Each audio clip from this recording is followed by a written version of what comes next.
Beneath the city, a sound gathers in the dark. It begins without warning, deep under the northern curve of the Thames, far below the reach of traffic lights and shopfront glass. There, in a forgotten chamber where old service tunnels intersect with the remains of a 19th century storm drain, a faint shudder passes through the clay. It is neither mechanical nor rhythmic. It has no industrial cause. It arrives with the slow certainty of something ancient turning in its sleep. Above, the city holds to its routines, unaware. A late-night bus rolls quietly along Ludgate Hill. Water presses through conduits beneath Queen Victoria Street. Electric hum settles into the stillness of closed offices. Nothing on the surface betrays the subtle movement far below, where the earth keeps its own ledger of time. Yet the tremor persists. It travels downward, slipping through layers of soil and sediment that lie stacked like pages of a vast and silent history.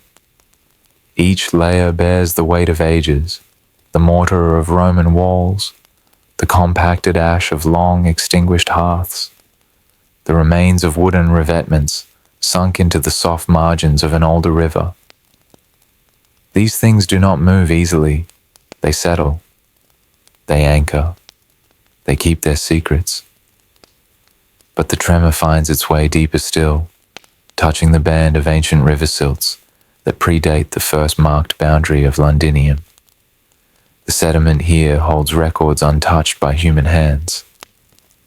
Microscopic grains of alder pollen swept into the valley when the ice retreated around 10,000 BCE.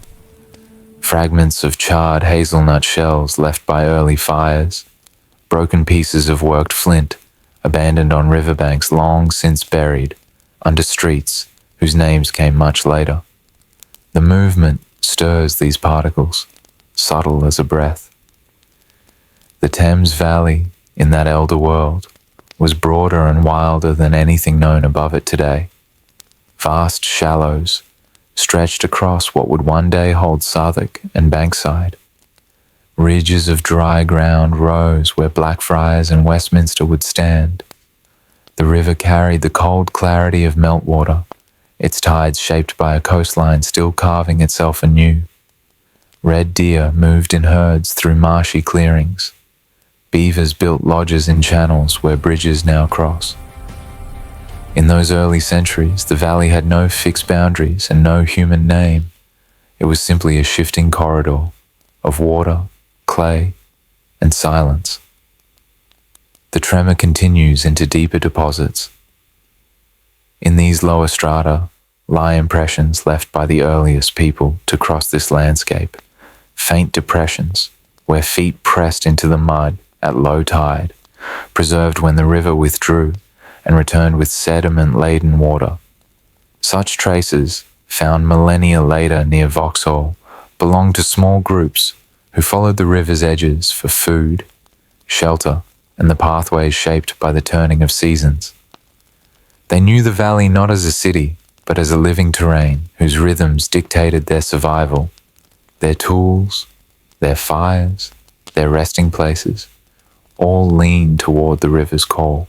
The movement brushes against these ancient layers, shifting grains that have lain undisturbed since those early inhabitants last walked the soft ground. Far above, trains rest in their sidings, unaware that the land beneath them holds an archive spanning more than 10 millennia. Buildings anchored into deep foundations sit quietly, their walls rising above a geography that has changed shape again and again. Streets follow lines inherited from ages that forgot their own beginnings. And yet the city continues as if its surface were the whole story. The tremor fades, leaving the layers to settle back into stillness. But the disturbance, brief though it was, reveals something essential. London rests upon a foundation not of stone or brick, but of time itself. Beneath every step lies a succession of worlds, each shaped by lives and landscapes now lost to memory. In the silence that follows, The deep earth holds its breath, as if preparing to share the long journey that brought this place from the raw, shifting banks of a prehistoric river to the vast city rising above it. The story waits in the layers, and the layers are beginning to wake. Hey there, he is glad you are here. In today's video, the timeline of London's history will unfold step by step, beginning in the deep silence of the prehistoric Thames Valley, before rising into the Roman world that shaped the first city, shifting again through Saxon settlement and Viking fire, then advancing into Norman ambition, medieval struggle, plague, rebirth, and the great transformations that forged the London known today. It is a long journey, layered and astonishing, and every chapter leads into the next, like stones across a river. The voice paused a moment, inviting the audience to add their own presence to the vast span of time. Tell us where you are watching from, and what time it is there, so the story of this ancient city may meet viewers across many places and hours. Kindly subscribe to our channel to get more history documentaries. If not, you are invited to share why in the comments. We would truly love to know. Long before London carried chambers of brick and steel beneath its surface, the valley lay open beneath a sky emptied of ice. The last great glacial sheets had retreated northward by around 10,000 BCE, leaving behind a landscape both raw and awakening. Meltwater spilled through the basin in restless currents, reshaping the earth with each passing season. The Thames, still young in its Holocene form, carved and recarved its channels as if uncertain of its final course, shifting paths across a wide floodplain that stretched from the high terraces of the north to the marsh-thickened south. Cold winds crossed the open terrain, stirring loose grains of sand left by the retreating ice. Over years, those sands formed gentle ridges along the northern heights where the city of London would later rise. To the south, near the future grounds of Southwark and Bermondsey, water lingered in hollows and depressions, forming wetlands laced with reeds, sedges, and early stands of willow. The air here held the earthy weight of standing water, mixed with the sharp resin of young birch trees, which were among the first to colonize the thawed soil. As centuries turned, alder began to dominate the marsh edges, thickening into dense, moisture-loving groves by around 8,100 BCE. Their roots wove themselves into the wet ground, binding the banks that bordered the slow expansions and retreats of the river. Pollen from these trees accumulated in bands still detectable today, in cores drawn from deep beneath London, each speck a tiny record of the shifting climate that shaped the valley's earliest ecology. At dawn, mist often lay low across this landscape, curling through low clearings and settling into the quiet channels that broke away from the main river. In these early hours, the valley was a symphony of subtle movement. The wings of waterfowl brushed the surface of shallow pools. Small mammals left tracks in the soft mud, only to have them distorted by the day's rising warmth. Larger animals moved through the semi-wooded terrain, their pathways predictable enough to draw hunters. Red deer grazing along the higher terraces, wild cattle, aurochs, trampling reeds as they made their way to drink, and boar digging through leaf litter in search of roots. The river itself behaved according to the pull of the distant sea. Though the coastline lay far eastward, the tidal influence of the Atlantic reached deep into the valley. Twice each day, waters rose and withdrew, exposing mudflats near what would become Wapping and Bankside. These flats gleamed in the morning light, patterned with the tracks of birds and animals, puddled with the remnants of the night's tide. The sediments left behind, fine silts carried upstream by tidal surges, formed the earliest layers upon which London's history would later be written. Into this changing world came the first human groups, moving along river corridors that guided them through the land like natural highways. They were small, number, perhaps extended families, or seasonal bands of foragers who understood the valley not as a place to settle permanently, but as a resource-rich zone to return to throughout the year. The tools they left behind, refined blades, microliths, and worked cores, have been found at locations such as Uxbridge, Useley, and along what is now the lower Thames. Each tool fragment reveals a practiced hand, a mind attuned to the fracturing patterns of flint and the needs of a nomadic life. Their presence is traced also through the remnants of hearths, thin lines of charcoal found in layers far beneath modern pavements. These fires once cast their glow across simple camps made with poles, hide, and woven branches. Nights in the valley would have been marked by the crackle of burning wood, the distant calls of nocturnal animals, and the quiet surge of the tide. By morning, the embers cooled and the people moved on, leaving only scattered bones, chipped stone, and the faint memory of habitation. Season by season, the river shaped their roots. In years of heavy rainfall, the valley floor transformed into a patchwork of temporary lakes and expanding marsh. Paths that had once been reliable dissolved beneath rising water. Hunters adapted, following higher ground along the northern terraces, leaving behind clusters of worked flint on dry patches where they paused to shape tools. In years of drought, the river narrowed, exposing gravel beds and revealing new foraging zones. Dry mud cracked beneath the sun, lifting flakes of soil that carried plant seeds and insect life into future layers of sediment. Around 7000 BCE, the environment shifted further as sea levels continued to rise due to melting ice sheets worldwide. The Thames began to feel the influence of saltwater intrusion more noticeably. The valley's freshwater ecology blended gradually into brackish conditions, attracting new species of fish and birds, while altering the migration patterns of animals that relied on predictable riverbanks. The humans who traveled these routes adjusted in turn, learning the new cycles and opportunities this altered river provided. Across the landscape, evidence of their presence remains scattered but unmistakable. Worked flints with sharp, geometric edges lie buried beneath what would become the foundations of London Bridge. Animal bones split by ancient hands are found beneath layers of later occupation in the city. A wooden platform discovered near Vauxhall, preserved in anaerobic mud, suggests contact with the river that was more intentional, perhaps a landing point, a fishing station, or a ritual site where objects were offered to the water's depths.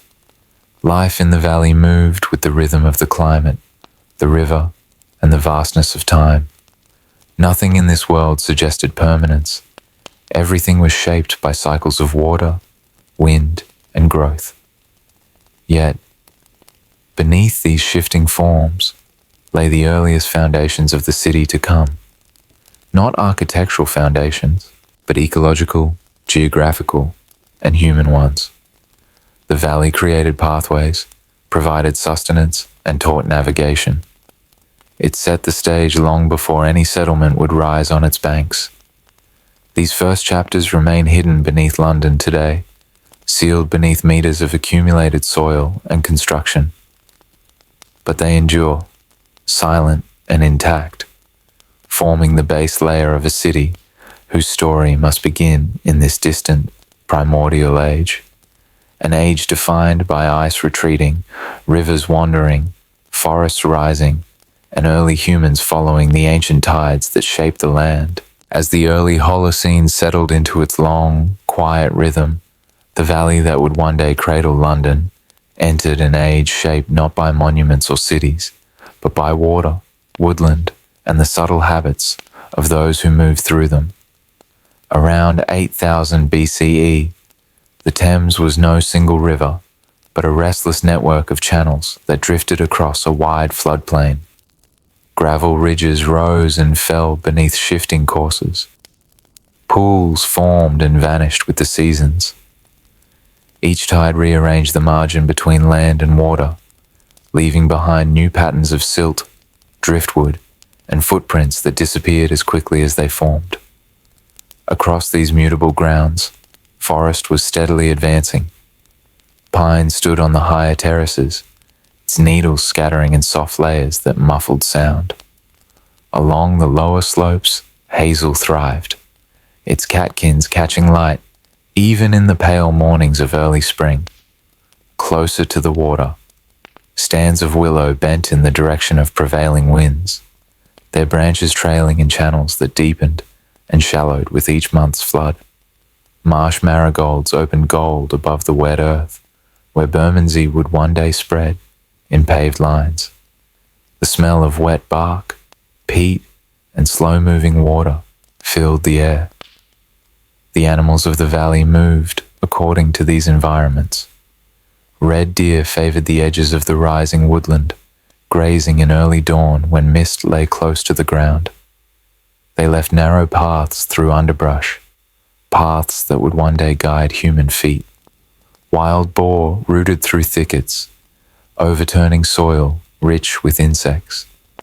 Beavers shaped waterways with unseen labor, creating pools that altered the river's flow in small but lasting ways. Even the birds followed patterns shaped by this landscape. Herons moving noiselessly between marshes, oyster catchers crying over exposed flats, ducks lifting in abrupt bursts of wing from still water.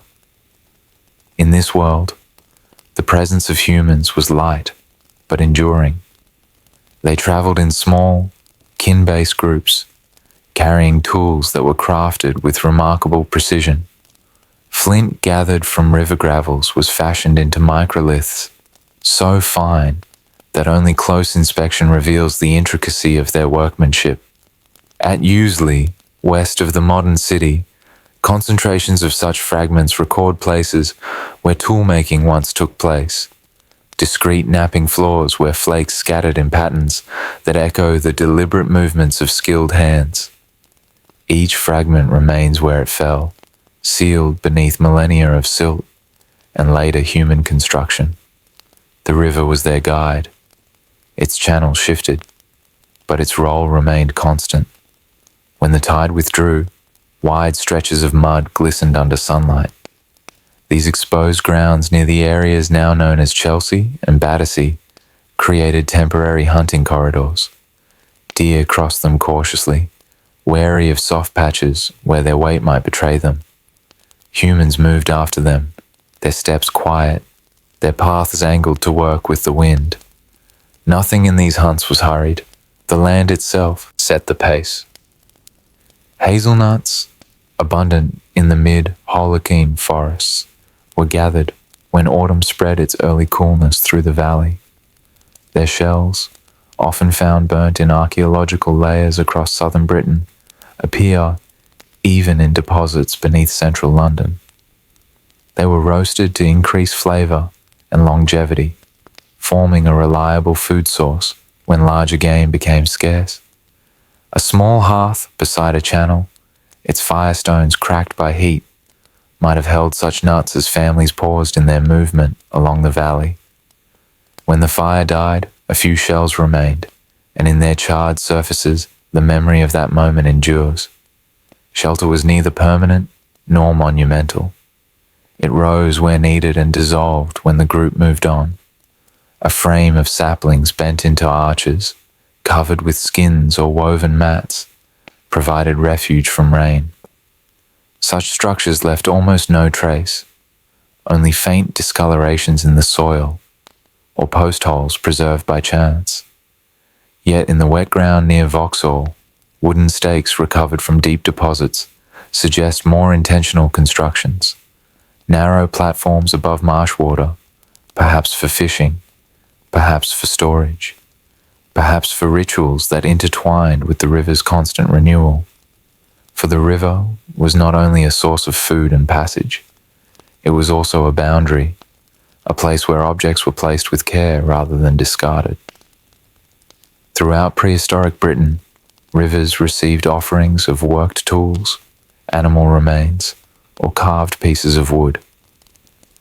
Though the Mesolithic deposits of the Thames are sparse, the pattern repeats often enough to suggest meaning beyond utility. The water may have served as a mediator between life and death, between the known world and that which lay beyond memory. Daily life followed cycles set by the land. Morning brought gathering and foraging. Midday offered time for tool repair, hide preparation, and observation of the animals whose lives intertwined with their own. Evening brought the quiet consolidation of the group, the river's surface reflecting firelight in small, trembling airlines. Night carried the sounds of a world without walls or boundaries. Wind passing through pine, the distant cry of a fox, the shifting call of birds disturbed by the tide's return. As centuries passed, the valley thickened with woodland. Alder expanded along the marsh margins, its dark bark recording the touch of every flood. Oak rose in higher ground, spreading broad canopies that shaded the forest floor. Elm filled the spaces between, its seeds carried far by wind and water. This changing ecology reshaped human movement. Paths that once crossed open ground now curled between dense stands of trees. The river's channels narrowed in some places, deepened in others, and the tide's reach altered subtly with each shift of sea level along the distant coast. Through it all, the people remained mobile, adaptable, and closely attuned to the landscape. Their lives left few traces, yet those that survive, flakes of flint, clusters of charcoal, remnants of wooden stakes preserved beneath modern structures, form the earliest archaeological chapters of London's human story. They reveal not settlement, but presence, not permanence, but familiarity. Long before the first fields were ploughed, before the first stones were set into ordered patterns, the Thames Valley was known, travelled, and understood by those who read its signals with a subtlety lost to later ages. And beneath the weight of the city that would one day rise above it, these traces lie still, forming a quiet foundation upon which every later era would build. As the 4th millennium BCE began, the Thames Valley entered a slow transformation that neither arrived suddenly nor replaced what came before. Instead, new ideas settled into the landscape the way mist settles along the water's edge, quietly, gradually, almost imperceptibly. The climate had warmed into steady rhythms by this time, and the great forests that blanketed southern Britain had reached their fullest spread. Oak and elm dominated the uplands, while willow and alder held their places along the marshy margins. Beneath their branches, the ground softened into layers of leaf mold, bark fragments, and early peat, silent accumulations that would one day anchor clues to the human changes unfolding across the valley. People who had long followed the movements of animals now began to linger. The reasons were many and subtle. Certain grains grew well in the lighter soils of the terraces. Animals that once required constant tracking could now be kept near the settlements that emerged in small, scattered clusters. Woodland, once a barrier to movement, became a resource for building, and as knowledge from distant regions of Europe filtered slowly westward, the people of the Thames Basin began to participate in a wider story that stretched far beyond their familiar wetlands and uplands. The earliest signs of this shift appear not in large structures, but in the quiet geometry of cleared spaces. Pollen analysis taken from deep cores beneath modern London reveals a gradual decline in elm around the mid-4th millennium BCE. Whether caused by disease, climate shift, or deliberate clearing, the effect was the same. Small openings began to appear within the dense woodland canopy. These clearings allowed sunlight to reach the soil in new ways, creating pockets where cereal crops could be planted. The evidence for these early crops is slight. A grain of emmer wheat pollen, a fragment of barley, impressions left on the surface of pottery, but each one marks the beginning of a changed relationship with the land. Near the higher ground north of the river, longhouses began to appear. They were built of stout timbers, arranged in rows that suggested careful planning. The earth around their foundations held traces of daub, charcoal, and the faint signatures of posts driven deep into the ground. Within these structures, generations lived and worked, their presence accumulating in thin archaeological layers, a broken vessel swept aside, an antler tool worn smooth by use, the charred remains of a winter hearth. These houses stood for decades, their permanence shaped memories that passed from one generation to the next. To the south and east, where the land softened into wetlands, life took different forms. The marshes near what would become Bermondsey retained their shifting character, alternately passable and impassable depending on season and tide. Here, early communities built causeways, long, narrow structures of brushwood, clay, and timber that cut through the wetlands in deliberate lines. Excavations in this region have revealed traces of these ancient pathways, their timbers preserved by the oxygen-poor mud. Each piece of wood still bears the marks of stone tools that shaped it. These causeways may have carried people to fishing grounds, to seasonal gathering sites, or to places where ritual acts were performed. Timber platforms rose within these wetlands as well. Some were small and simple, others larger and more complex, composed of planks held in place by stakes driven deep into the waterlogged earth. Their purpose remains uncertain, yet their construction speaks of familiarity with the marsh and the tides that move through it. Whether used for processing fish, storing resources, or conducting rites tied to the water's ebb and flow, they reveal communities whose understanding of the landscape had become both practical and symbolic. The river itself absorbed the changes of the Neolithic with the same patience it had shown for millennia. Its channels narrowed and deepened in places, widened in others, responding to both natural shifts and human intervention. Finds along its banks suggest that objects were placed deliberately into its waters. In later periods, this practice is well attested. In the Neolithic, it remains less certain, yet still compelling.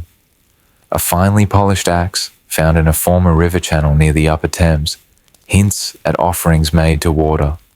Carved wooden objects, discovered in other British wetland sites, reveal a culture that used water as a boundary and a bridge, a place where objects could be given to realms beyond sight. Daily life changed slowly, shaped by new tools, new foods, and new rhythms. Pottery allowed for cooking and storage in ways that stone and hide never could. Cattle, sheep, and goats became familiar presences around the settlements. The fields required tending. Grain had to be harvested before the autumn rains. Wood had to be gathered for winter fires. Each task layered the land with traces, a broken pot rim pressed into soil, a compacted area where footsteps had worn down the earth, a faint discoloration where a pit had once been dug and filled again. Yet the older world did not vanish. Hunting continued in the deep forests. Fish remained a vital resource along the river channels. Seasonal movement persisted where the land demanded it. The Neolithic people of the Thames Basin were neither wholly settled nor wholly nomadic. They were both, shifting between modes of life as the earth required. Their story is not one of abrupt transformation, but of gradual adaptation, shaped by the same patience that guided the river's endless courses. By 2500 BCE, the Thames Valley had become part of a broader network of cultural change sweeping across Britain. The rise of monumental landscapes, long-distance exchange, and new materials such as copper and gold.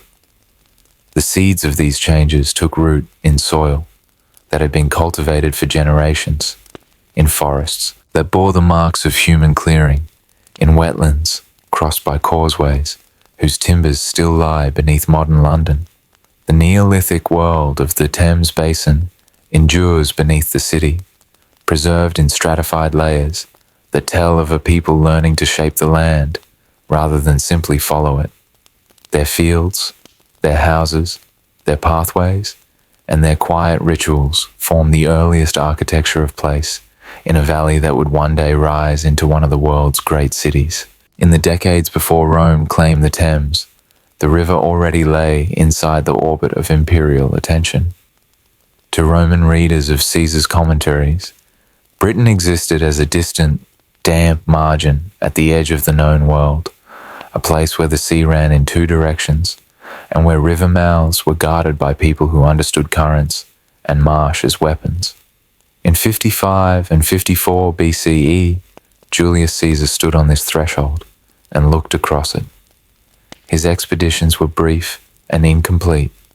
The first brought only 2 legions to the Kentish shore, a limited force that achieved little beyond a difficult landing and some tentative diplomacy. The second, with hundreds of ships and perhaps 5 legions, pushed further inland, probing the rivers and alliances of southeastern Britain. Caesar never founded a city here, and he did not leave garrisons, but he reported enough to place the Thames in Roman mental geography. He described a river defended with sharpened stakes, set below the surface, and tribes skilled in using shallows and fords against an invader. For nearly a century afterward, Britain remained an unfinished thought in Roman strategy, suspended between memory and possibility. Trade continued across the Channel. British rulers issued coins, stamped with designs that echoed Roman forms. Southern tribes, including the Cativellauni to the west and the Trinovantes to the east, competed for influence over the lower Thames corridor.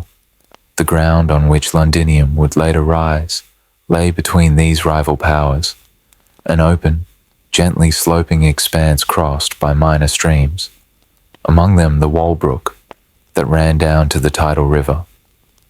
It was no great oppidum, no entrenched hill fort, merely a useful crossing place at a narrowing in the river, watched by local communities who understood its value.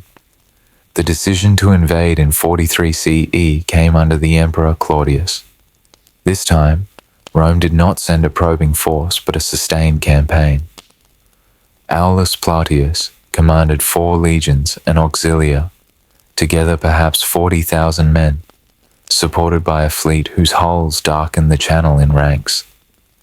The ships entered British waters in stages, feeling their way along the coast, gathering at safe harbours, then advancing inland along routes chosen as much for supply as for battle. When they finally turned into the estuary of the Thames, they were no longer scouts, but the leading edge of empire. The first sight of the river for many in that fleet would have been a tidal waterway broader than any in Italy, its banks fringed with low woodland and marsh, its surface flecked by sandbanks as the incoming tide shouldered against the current. To the south, a line of higher ground hinted at future settlement in what would become Suffolk. To the north, terraces of gravels and brick earth stepped up from the water, forming a natural platform that later ages would cover with streets and buildings. At that moment, however, there were no quays, no walls, no bridge, only the quiet rise of land and the scattered traces of pre-Roman life. The legions used the Thames tactically before they used it commercially. Ancient writers record a set-piece encounter near the river, after the crossing of the Medway, in which Roman forces and British defenders contended around swamps and fords, and elephants were deployed to break local resistance and steady the crossing. The details are filtered through the lens of imperial rhetoric, yet behind them lies a real struggle to master a river that could flood, mislead, and entangle an advancing army. Once that crossing was secured and the resistance of the southeast broken, Rome had both the opportunity and the need to establish stable bases along the Thames. In the first years after the conquest, Londinium was still only potential. Archaeology suggests early military installations around the eastern hill that would later carry part of the Roman town. At Plantation Place, on that higher ground, the remains of a fort have been uncovered, with defensive ditches and ramparts indicating a controlled space overlooking the river approaches. The soldiers stationed there would have watched the water for traffic, taxed or searched passing craft, and ensured that the crossing did not fall back into hostile hands. Only as the military situation settled did a recognizable town begin to emerge. Excavations beneath the modern city have revealed that the earliest securely dated feature of Londinium, a timber drain, belongs to around 47 CE. Its construction implies that by that time, buildings and streets already needed managing, and that some degree of urban planning had begun. Around this simple piece of infrastructure, the rest of the town can be imagined taking form, not all at once, but building season by season as more merchants arrived, more workshops opened, and more administrators made the journey from other parts of Roman Britain. The choice of site was deliberate. The new settlement occupied the north bank at a bend where the river narrowed slightly, and where a firm terrace rose between Cornhill and the line of the Walbrook. That terrace was dry, close to a convenient crossing point, yet low enough to allow the construction of a waterfront. Here, Roman engineers could drive timbers into the foreshore, reclaim land, and build the first quays that would turn the riverbank into a port. The earliest waterfront structures, traced under modern buildings near Thames Street and Regis House, show how aggressively the Romans set about reshaping the edge of the river. Rows of oak piles, braced with horizontal timbers, formed revetments that held back the water and created straight quay lines where ships could lie alongside. Surfaces of gravel and planking extended inland from these edges, forming working platforms where cargo could be unloaded, sorted, and stored. At first, they likely handled military supplies, grain and equipment for garrisons inland. Very quickly, however, these spaces filled with the movement and noise of trade. The first bridge linked all of this together, built of timber, probably in the late 40s or around 50 CE. It crossed the river near the present site of London Bridge, connecting the nascent town with the emerging settlement on the south bank. The superstructure has long vanished, but the logic of its position survives in the alignment of roads that run toward it from both north and south. The road from the Kentish ports, which earlier may have sought a ford further west, now bent north toward this new crossing. Traffic that once trickled along multiple paths began to concentrate here. With the bridge in place, a community quickly formed on the southern bank, where the drier ground behind the foreshore allowed strip buildings to line the approach roads.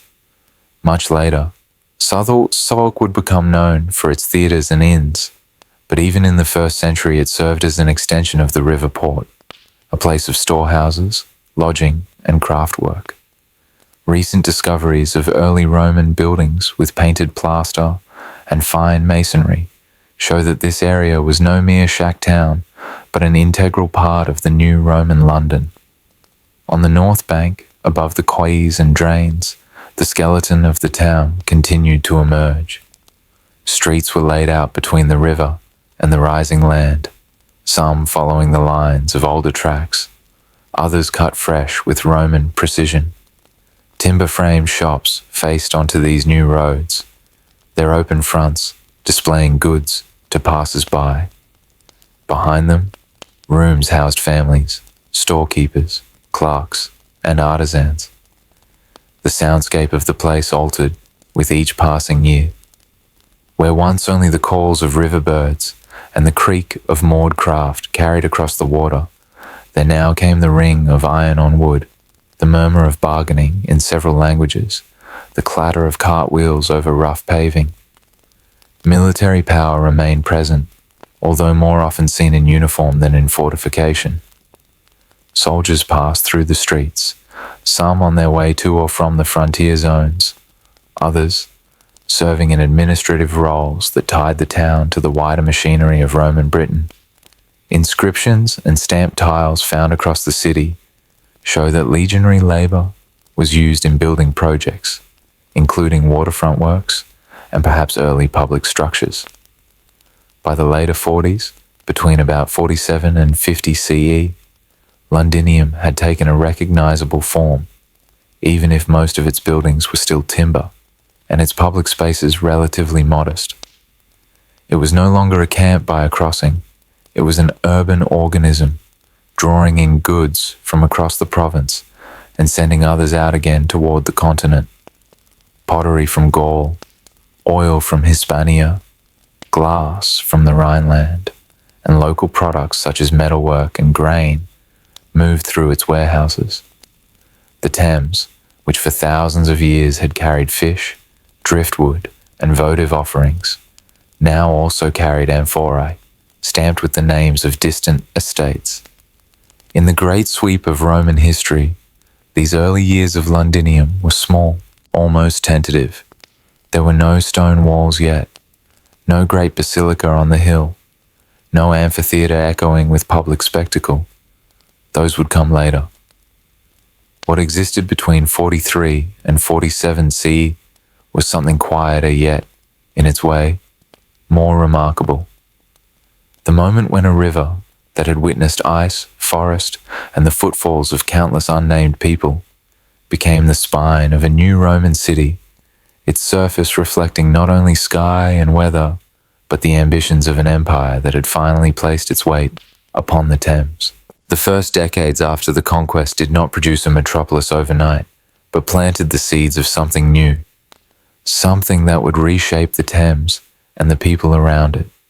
In roughly 50 CE, on a gentle gravel terrace north of the Walbrook Valley, Roman surveyors laid down the first plans for a permanent settlement. It measured scarcely more than 1.4 square kilometers, the size of a small wood, but its location was chosen with precision. Firm ground, access to the tidal Thames, and a narrow stretch of river ideal for bridging and quays. The early town was humble, timber jetties driven into mud, simple warehouses built on oak piles, narrow wooden wharves for offloading goods from the Mediterranean. Jars of olive oil, amphorae of wine, fine pottery from Gaul and Hispania, carried by ships riding the tides, made landfall against the tired hands of legionaries turned port workers. The air was thick with salt spray from the Thames, mingled with the tang of resin from newly felled oaks, and the metallic twang of nails hammered into wet beams. By night, lamplight shimmered on planking slick with river mist. The laughter of foreign traders in Gaulish or Latin blended with local Briton whispers. Voices carried down narrow alleys where damp smoke from open hearths curled up between half-built roofs. The city, though small, felt alive. Precarious perhaps, but pulsing with potential. A drainage channel laid in 47 CE beneath what is now Cornhill, the earliest securely dated infrastructure, shows that the Romans intended more than temporary occupation. They began to channel water, control waste, and manage growth right from the start. As demand rose, they expanded. Wharf-line revetments extended along the river, built from oak piles braced with horizontal timbers and packed with gravel to hold back the tide. On better ground, narrow timber streets radiated from the waterfront, wooden shops on planks, workshops echoing with the ring of the file against bronze and iron, stores of imported goods stacked in waiting. Then came a transformation. By the 70s CE, the first civic heart of Londinium began to take shape. Between what is now Gracechurch Street and the lines of Cornhill stood a rectangular block destined to become the Forum and Basilica, the administrative, judicial, and commercial centre of Roman London.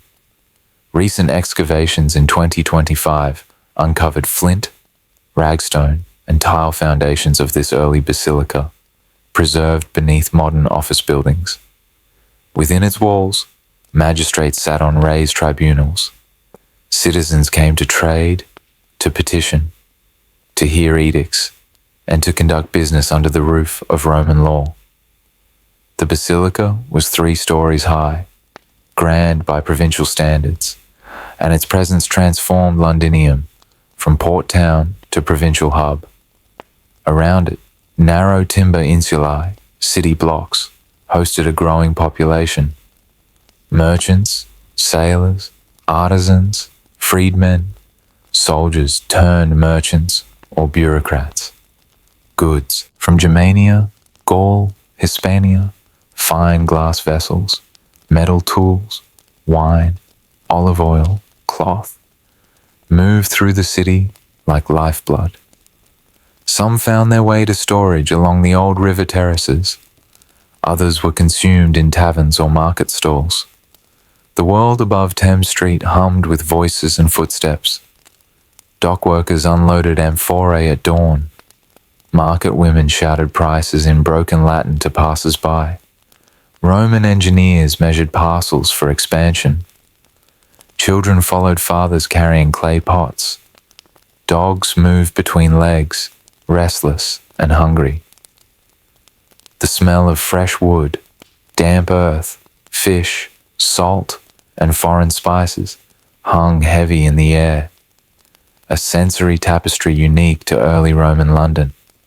Yet even as the city grew, the river remained unpredictable. Tides rose with little warning. Storm surges sent floodwaters spilling over early quays. Some jetties sank into softened mud. Timber groaned. Posts shifted. The Romans responded with adaptation. Deeper piles, reinforced revetments, drainage measures around low-lying lots. The city learned to live with the river, not against it. By 80 CE, one could stand near modern-day Leadenhall Market, beneath the footfalls of bankers and merchants centuries later, and yet feel the ghost of that early basilica beneath one's feet, its stones hidden, but its footprint preserved. The Forum lay not in stone grandiosity, but in the rhythm of trade, law, and daily life. The bustle of port traffic, the ordering of grain and wine, the paperwork of a provincial city rising from conquest's ashes. At night, when the tide was high and the lamps dimmed, the river lapped softly against timber revetments, and the small city floated somewhere between world conquered and world remade.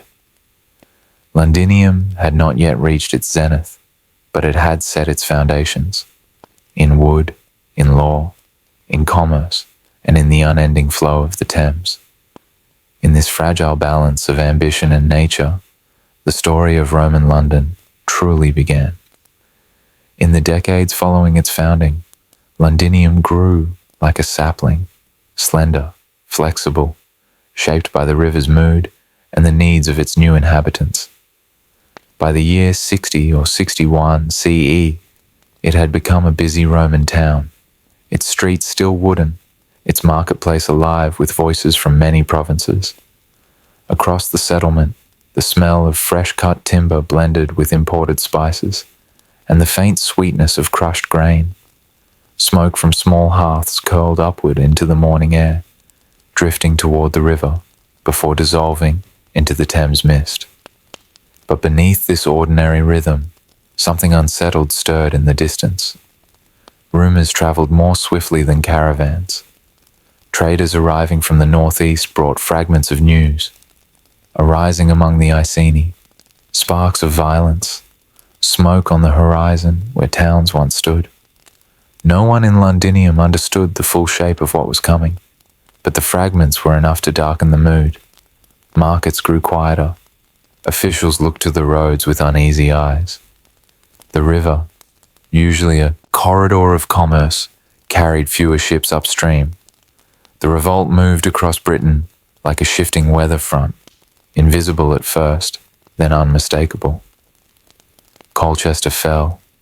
Survivors staggered along the road to Londinium, their clothes stained with ash, their voices hoarse from smoke.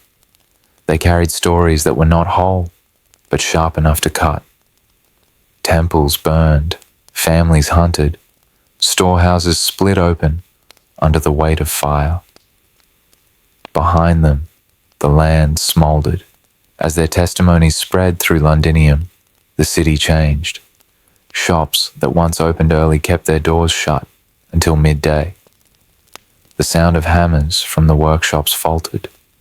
Children who played beside the Walbrook were kept home. Even the river seemed to sense the shifting tide. Its surface reflected an unfamiliar stillness.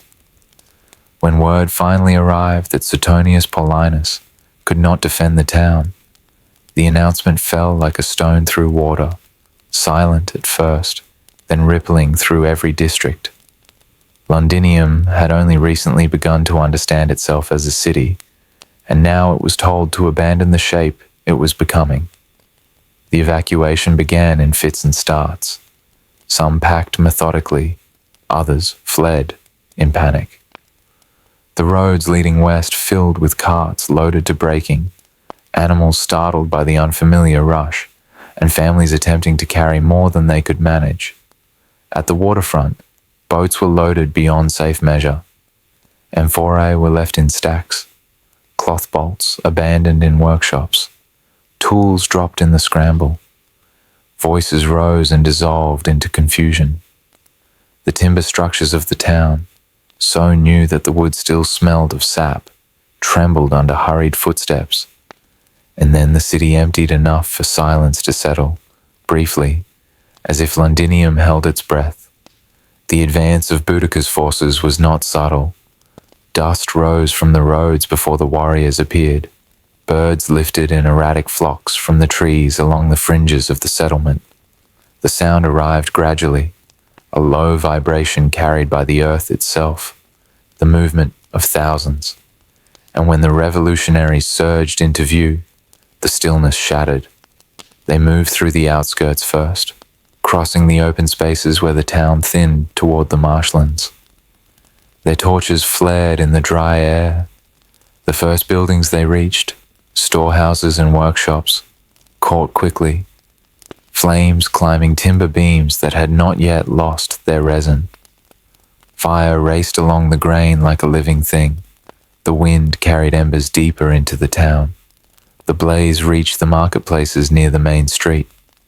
Booths collapsed in sudden bursts of light. Crates burst with muffled pops as goods ignited. Resin from pine beams melted and fell in bright droplets. The air thickened with soot and sparks, swirling in eddies that danced between collapsing roofs. Shadows moved wildly across walls before the walls themselves gave way.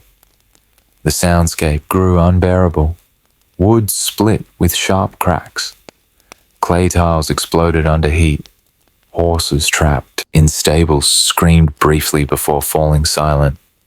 The roar of fire drowned everything else, rising and falling like the breath of some vast creature devouring the settlement. Archaeology bears witness to these moments with startling clarity. Beneath modern streets, lodged under office towers, shops, and pavements, the burn layer rests intact. It is a deep band of destruction, compressed by centuries, reddened earth, charcoal flecks, shattered pottery fused by heat, bent nails warped into grotesque shapes. In some places, collapsed floors lie exactly where they fell, preserved enough to trace the pattern of a room. Grain, carbonized in storage pits, remains in clusters, unmoved since the moment flame reached it. This is not abstract evidence. It is the physical echo of a city in collapse. As the fire pushed toward the riverfront, jetties ignited in long lines of flame. The river, reflecting the blaze, shimmered like molten metal. Smoke drifted above the water in dark veils. Debris tumbled into the Thames with dull splashes. Roof beams, charred baskets, fragments of household pottery.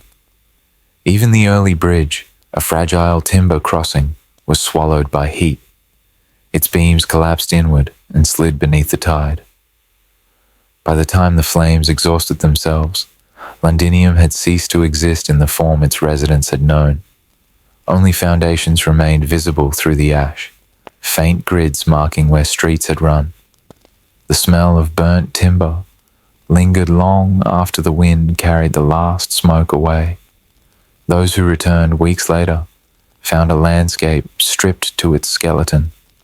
They stepped through blackened pathways, recognizing nothing, reconstructing memories through fragments, the outline of a workshop, the corner where a home once stood, the charcoal imprint of a threshold. The Walbrook Valley was filled with debris. The riverbank looked hollowed. The city that had begun with promise now lay in quiet ruin.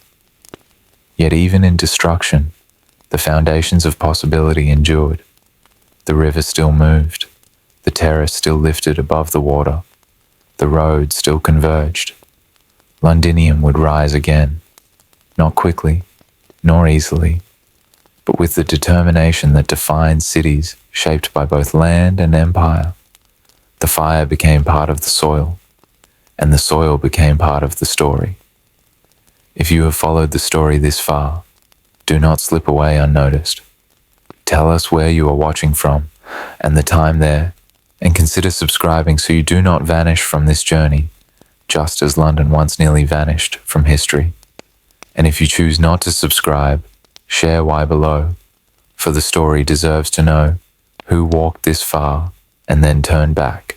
In the months after the revolt faded into silence, Londinium lay still, beneath a thin crust of ash. Charcoal fragments shifted in the breeze. Collapsed beams, their interiors hollowed by fire, rested where they had fallen.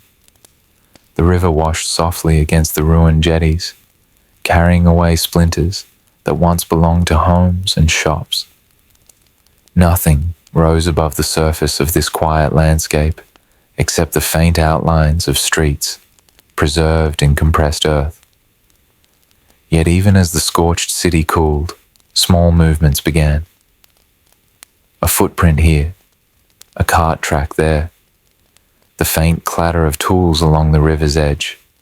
Slowly, as if awakening from shock, Londinium stirred into life again. At first came the soldiers, clearing debris from the roads and making the area safe for craftsmen to enter. Then came traders and laborers, drawn by the knowledge that a destroyed city offers as much opportunity as despair. The earliest buildings to rise after the revolt were modest structures of timber, set directly atop the burn layer that still lies beneath modern London. Archaeologists would one day uncover this layer, thick with charcoal, warped metal, and carbonized grain, and understand how the new city grew literally on the remains of the old. The first generation of rebuilding focused on reopening the port. The Thames, indifferent to human crisis, carried the tide forward and back with its usual cadence. As soon as makeshift quays appeared, ships from northern Gaul and the Rhine resumed their approach. Timber was offloaded in enormous quantities, straight oak beams, planks cut in distant forests, bundles of wooden stakes soon driven into the mud to shape the new waterfront. The sound of pile driving echoed across the river, a deep, repetitive thud that signaled the city's return. By the early 70s CE, the new Londinium began to take a shape more deliberate than the one that had been lost. Streets were relaid on firmer foundations. Workshops clustered near the port, filling the air with the scent of hot resin, oiled leather, and heated metal. Amphorae stacked along the quays carried not only wine and oil from Hispania, but traces of far-reaching networks that now radiated through the expanding settlement. The city learned from its destruction. When public buildings rose again, they rose larger. The new Forum District, positioned a short distance south of the old street grid, stretched across a broad area where modern Leadenhall Market now stands. Traces of its arcades, ragstone footings, tile fragments, flooring tesserae, lie buried beneath office towers, marking a vast civic centre where merchants bargained, local leaders debated, and Roman administrators recorded the flow of goods. As the 2nd century began, Londinium's character shifted further. Stone increasingly replaced timber in public buildings. Skilled masons from across the empire arrived, their accents shaping conversations in workshops along the Walbrook Valley. Children who grew up in this period often spoke both Latin and Brittonic, carrying two cultures in their voices. Pottery, found in the city's domestic layers, reveals a hybrid world. Roman forms painted with local patterns, British shapes fired in Roman kilns.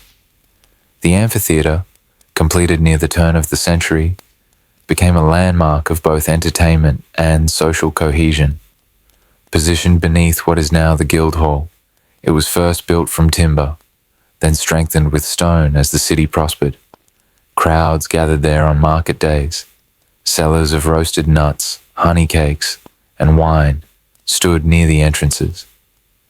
The arena floor, a compact mix of sand and fine gravel, bore the imprints of thousands of footsteps. Spectators who sat shoulder to shoulder, watching displays of athletic skill, military reenactments, and public gatherings. Though the voices of those crowds have long faded, the earth beneath preserves the faintest traces of their weight. Near the Walbrook, sacred spaces flourished. The small river, running through the heart of the city, created a boundary where temples clustered. Wooden buildings dedicated to various deities lined its banks at first, later replaced by structures of stone. Devotional objects discovered along the valley reveal the variety of worshippers who came here. Roman soldiers, local Britons, traders from the Rhine frontier, merchants from Spain, freedmen who carried the customs of Africa or the eastern provinces. Coins and carved figurines were placed into the water, where the current took them downstream and into the Thames. Further west, bathhouses expanded in number and size. One complex near the road of modern Cheapside offered heated rooms arranged in a sequence of temperature and light. Mosaic floors, their patterns now fragmentary, once guided visitors through warm, hot, and cold chambers. These baths serve not only as places of cleansing, but as centers of social life. News from the empire, conflicts along the Danube, grain shipments from Egypt, new imperial edicts, circulated here as easily as the steam rising from heated water. As Londinium's prosperity deepened, the city altered its skyline. Around 180 CE, the most visible transformation began: the construction of the massive stone wall. Built of ragstone blocks set in thick mortar, faced in some areas with flint and reinforced with external ditches, this wall reshaped the city's sense of self. The wall's course ran for nearly 3 kilometers, enclosing an area that had grown to match the ambitions of the province. Gates opened in all directions: east toward Essex, west toward St. Albans, north toward the hinterland, and south toward the bridge that joined the city to the growing settlement across the river. The building of the wall required labor on a scale the city had not yet seen. Quarries along the river supplied stone. Carts moved in long lines through the streets, their wheels cutting grooves into the roadways. Workers shaped each block by hand, the rhythmic strike of chisels carrying across neighborhoods. Dust settled on rooftops. The wall rose by stages until residents began to see it from a distance, towers emerging above rooftops, casting long shadows in the evening. Inside, Londinium continued to thicken with life. Domestic quarters expanded in the northwest, where larger houses with decorated rooms and walled courtyards appeared. Inscriptions found in these districts show names from Gaul, Italy, North Africa, and Britain, revealing a community woven from diverse origins. In the early afternoon, the smell of bread drifted from small bakeries near the main streets. Artisans carved bone into hairpins, shaped glass into small vessels, and hammered bronze into brooches. Children played in narrow lanes, their footprints mixing with those of cats and dogs in the soft earth. Along the riverfront, merchants continued to unload shipments, coarse pottery for everyday use, blue glass beads, iron tools, bolts of cloth, and grain for the city's growing population. Barges filled with British goods departed downstream, metalwork, hides, salted produce, and wool, linking Londinium to the broader networks of the empire. And beneath it all, time layered the city quietly. New floors were laid over old ones. Workshops expanded atop earlier ruins. Domestic rubbish settled into pits that would later tell stories. Shells from meals, charred bones from cooking fires, shards from broken vessels. The soil absorbed each generation's imprint, preserving the rhythm of daily life in ways no written record could match. By the 3rd century, Londinium had become one of the most significant cities in Roman Britain. Its stone walls marked its strength. Its amphitheatre marked its culture. Its baths and temples marked its identity, and its harbour announced its economic reach, pulling distant provinces into the orbit of a single settlement shaped by river, empire, and time. The city no longer carried the fragility of its earliest years. It had matured, layer by layer, foundation by foundation, into a place that could withstand uncertainty, hold memory, and shape its own future. Yet even this prosperity would not last forever. Pressures beyond the island, and within it, were already gathering, shifts in empire, threats along distant borders, and the uncertainties that accompany every great city approaching its next transformation. By the beginning of the 4th century, Londinium still stood as a city of consequence. Its walls, raised in the previous century, ringed the upland above the Thames in a broad stone ellipse. Within, streets crossed at familiar angles. The riverfront remained lined with warehouses and workshops, their doors opening toward the tide. Governors came and went, emperors changed, but the city's daily movements continued with a measure of confidence. Yet currents had already begun to shift far beyond Britain, and those distant movements would, in time, erode the foundations of this place as surely as water undermines a riverbank. The change did not arrive as a single catastrophe. It came instead as a sequence of imbalances. The empire's frontier along the Rhine and Danube grew more volatile. Armies were redeployed, sometimes pulled away from Britain to answer crises on the continent. Grain supplies fluctuated. Edicts from distant capitals reached the province unevenly, delayed by war or political confusion. Londinium remained a walled city on a strategic river, but the web of connections that sustained its prosperity strained with each decade. Glints of continued importance still shone. In the later 3rd century, during the time of the breakaway Gallic emperors and the naval commander Carausius, the Thames corridor gained renewed military significance. Fleets were based along the southeastern coast. Coins struck locally bore new imperial names. For a time, London served as a stage for imperial ambition, not merely as a provincial town. The walls were maintained. Watch was kept along the river. Signals moved from shore fortress to city and back again. Yet even during these revivals, something inside the urban fabric altered. Excavated plots in the northern and western sectors of Londinium show a growing patchiness in occupation by the later 4th century.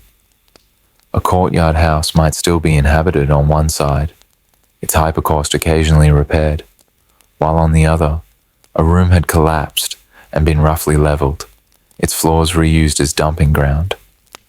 One insula remained busy, its backyards filled with pits and ovens, while the adjacent block lay largely empty, its masonry robbed for stone or left to crack in frost.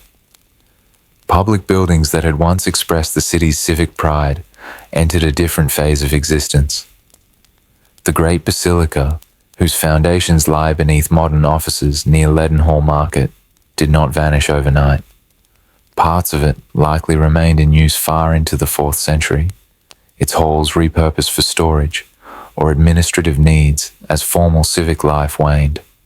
Somewhere within those long corridors, piles of grain or military equipment replaced commercial stalls and legal gatherings. In time, roofs opened in places. Rain entered. Timber beams rotted when no one watched for leaks. Along the Thames, the port shifted in character. Early quays had been rebuilt again and again in the 2nd century. By the 4th, some stretches were allowed to slump. New occupations sometimes crept down into former commercial areas, where small, rough structures made use of surviving walls. Elsewhere, timber revetments decayed, and the river reclaimed wedges of land incrementally. The hum of long-distance trade softened. Barges still came and went, but more often they carried supplies for local needs rather than luxuries from distant provinces. Within the walls, the sound of the city changed. The clatter of carts became less frequent on certain routes. The constant hammering of new construction eased into sporadic repairs. Artisanal waste recovered from late layers, bone offcuts, glass splinters, metalworking debris, appears in thinner bands than in earlier centuries. Kilns fell out of use. Some workshops closed their doors and never reopened. And all the while, the stone wall remained, an unbroken ring facing outward. The tension between the city's fortifications and its thinning interior becomes most striking in this period. Walking the perimeter in those late days, one might have seen stretches of wall, still watched by small detachments of soldiers, towers patched with new stone, gatehouses repaired with timber and brick. But stepping inward, toward the center, one would have found more vacant lots. Grass colonizing former courtyards, rubble walls marking where townhouses once stood, stretches of open ground where children could have played among collapsed columns. Beyond the city, new patterns of settlement emerged. On the lower reaches of tributaries, especially to the east and south, small communities took root that drew less and less from the old urban core. The people who lived in these places, some of local descent, some with roots across the North Sea, began to shape their lives around farmsteads, river inlets, and modest cemeteries rather than monumental forums or public baths.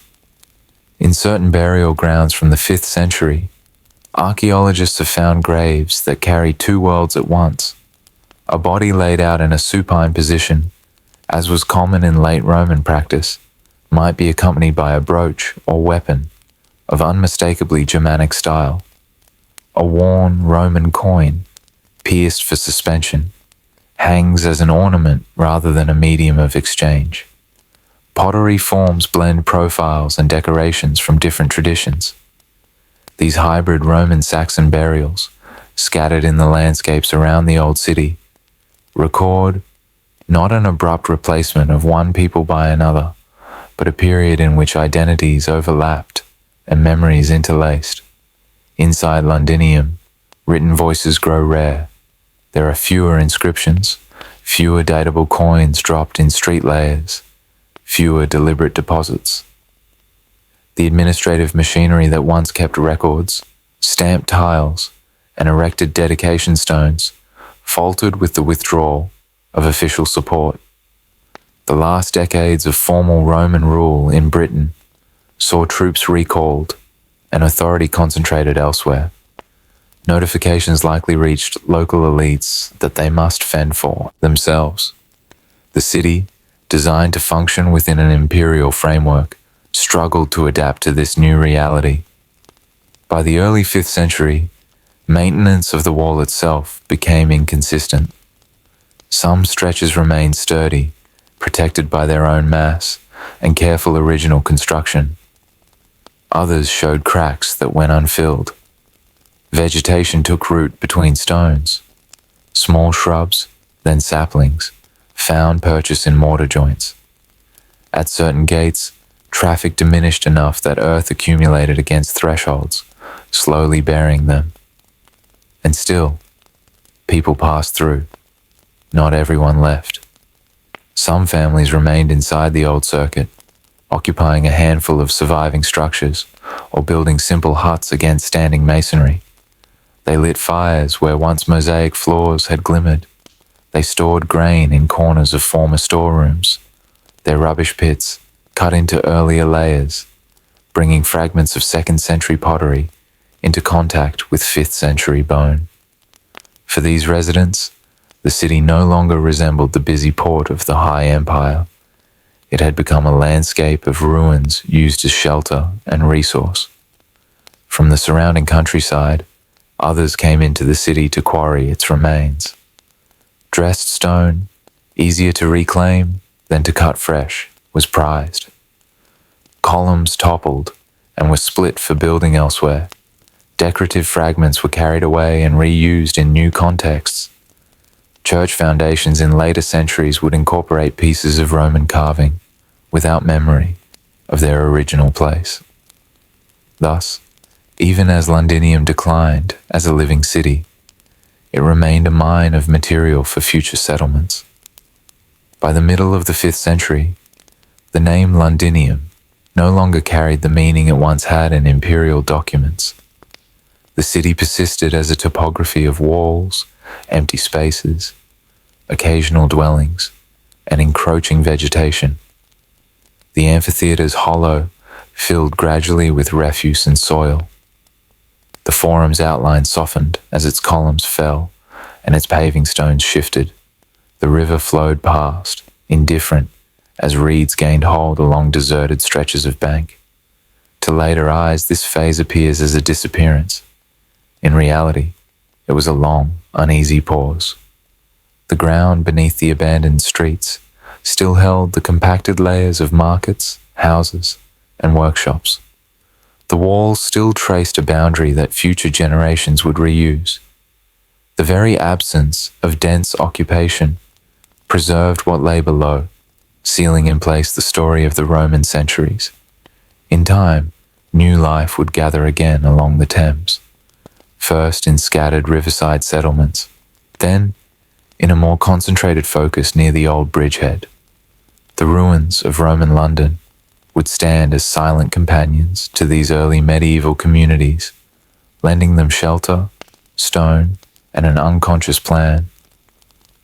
For the moment, however, the city rested in a strange half-light, no longer the bustling provincial capital, not yet the Saxon and medieval London that would follow, but a memory etched into walls and foundations, waiting quietly beneath the changing sky. When the centuries of silence settled inside the broken Roman walls, the land beyond them began to draw life in a way no one from the old empire could have anticipated. By the early 600s, the ruins of Londinium still stood, large, cold, empty, casting long afternoon shadows across the river terrace. Grass grew through cracks in abandoned streets. Birds nested in the crevices of collapsed merchants' houses. Wind moved freely through the basilica, where clerks once worked, carrying dust the color of forgotten time. Yet west of this sleeping city, where the ground sloped gently toward the river's curve, a new settlement began to take shape, quietly at first, then with gathering confidence. It formed not through decree, but through presence. A fisherman's hut near the foreshore, a weaver's pit house dug into soft earth, a carpenter's workshop marked by clusters of wood shavings that the wind redistributed each day. These beginnings were small, almost fragile, but the land here held promise. The river's broad beach, the springs rising near the strand, the open fields stretching northward. People followed that promise. As the 7th century progressed, Lundenwic emerged with the character of a river market, Archaeology beneath Covent Garden, St. Martin in the Fields, and the Strand reveals the first signs of this expanding life.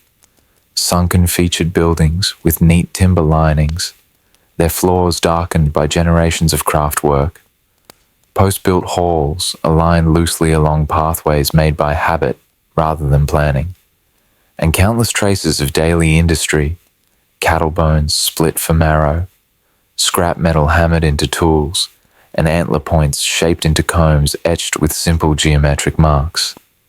Trade, always drawn to rivers, settled deeply here. Boats from Kent, Essex, and the Thames estuary glided onto the foreshore at high tide. Their hulls creaked as the water receded, leaving them resting on the soft sediment. Goods moved from ship to shore, coarse pottery, woven cloth, salted fish, hides, and timber lengths rafted downriver from inland forests. In time, vessels from farther afield appeared, Frisian traders bringing glass beads and fine whetstones, Frankish merchants arriving with pottery, whose pale fabric stood out against the dark London earth, small shipments of wine sealed in wooden barrels. Within the settlement, industries concentrated in zones. Excavations reveal areas where iron slag, hammer scale, and snapped rivets cluster together. Evidence of smiths laboring late into the day, coaxing red heat from charcoal in small furnaces. Other areas contain dense spreads of butchered bone, sliced cleanly by expert hands. Still others yield loom weights arranged in patterns that reflect work rhythms, not random disposal. Each zone whispers of expertise. Lundenwic was no makeshift camp. It was a town of artisans. The sounds of this place differ from those of the Roman city before it. Instead of the echo of sandals and colonnades, there is the muffled thump of mallets on wood. Instead of marble floors, the earth is worn by bare feet and leather shoes. Instead of temples built in stone, there are timber churches, their walls thin and their interiors dim. These churches, though modest, guided the town's quiet transformation. Their presence is seen not in grand architecture, but in burial grounds. Graves align east to west. Bodies lie without the grave goods common in earlier generations. The Christian influence grew steadily, shaping not only belief, but the landscape of remembrance. Lundenwic continued to expand through the later 7th century. Paths became more defined as traffic increased. Workshops multiplied. The foreshore grew crowded with upturned boats and drying nets. Imported pottery, Rhenish wares, Frisian jugs, shards of glass became more common in domestic layers, mixed with local ceramics, whose rough texture records the hands that shaped them. Metalwork grew more varied. Gold and garnet brooches found near the settlement show a level of artistry that traveled from one craft center to another, linking Lundenwic into a broader tapestry of early medieval Europe. The old Roman city remained close but distant in spirit. Travelers approaching from the river saw Lundenwic first. Smoke drifting upward from hearths, women tending dye pots, or spreading cloth to dry in the sun, children running along beaten tracks where cattle once grazed. Only behind this vibrant settlement did the Roman walls rise, tall, silent, and empty. Occasionally, people ventured into the ruins, to quarry stone, to shelter in a half-collapsed room, to bury the dead in the shadow of ancient gates. Yet most stayed in the open town, where life pulsed and the river brought opportunity. By the mid-8th century, Lundenwic stretched across a wide area, from the Strand to the fields north of today's Covent Garden, and from Charing Cross eastward toward what would later become Fleet Street. Its boundaries remained fluid, marked not by walls, but by habit. paths that curved around clusters of buildings, ditches that collected household waste, and fences woven from hazel rods. This openness shaped the town's identity. Goods flowed easily. People from distant coasts mingled with locals. The community grew by movement, not by enclosure. Yet the very openness that nurtured Lundenwic's prosperity made it vulnerable. Across the North Sea, a new force was stirring. Raiders drawn by wealth concentrated along river markets. At first, their presence appeared only in rumor. Ships glimpsed offshore, villages farther east unsettled by unexpected attacks. But as the 8th century approached its end, these disturbances neared the Thames. Lundenwic, lacking fortifications, felt the tremor before the blow. Still, in the long years before that threat fully materialized, the town thrived. Its markets were lively, its workshops productive, its ties to the continent strong. Beneath modern streets lie the remnants of this industrious age. Pits filled with broken combs, fragments of imported pottery, beads of colored glass, iron blades worn from long use, and traces of hearths where families gathered through the turning seasons. Lundenwic flourished not because it inherited Rome's grandeur, but because it responded to the landscape with humility and adaptability. It grew where the river welcomed it, where fields offered space, and where people, free from imperial direction, could build a new identity from river silt and timber. Soon, however, the settlement would shift again, drawn back toward the silent Roman walls for reasons of survival. A new chapter approached, shaped by fear, resilience, and renewal. In the early 9th century, the town that later ages would forget by name and rediscover in the ground still lived by the river's breath. Lundenwic stood open to the Thames.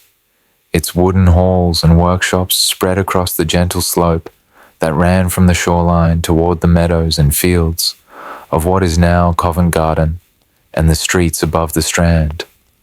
At low tide, broad mudflats glistened in the pale light, marked by the drag lines of beached boats. At high tide, the water rose to touch the timbers of simple jetties, lifting hulls that waited to slip outward toward the estuary. By then, the town had long been a place of weaving, tanning, metalworking, and trade, a node in the early medieval North Sea world. Ships came and went, bringing pottery from the Frankish coast, glass beads from continental workshops, and cloth and hides from other parts of England. The clatter of daily work, the chatter of markets, and the calls of livestock form the familiar soundscape of this early medieval London.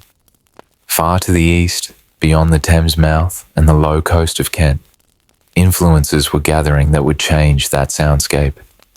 Across the North Sea, fleets of Scandinavian ships had been probing the British and Frankish coasts for decades, at first as raiders striking monasteries and isolated ports, then as larger forces capable of wintering inland and exacting tribute.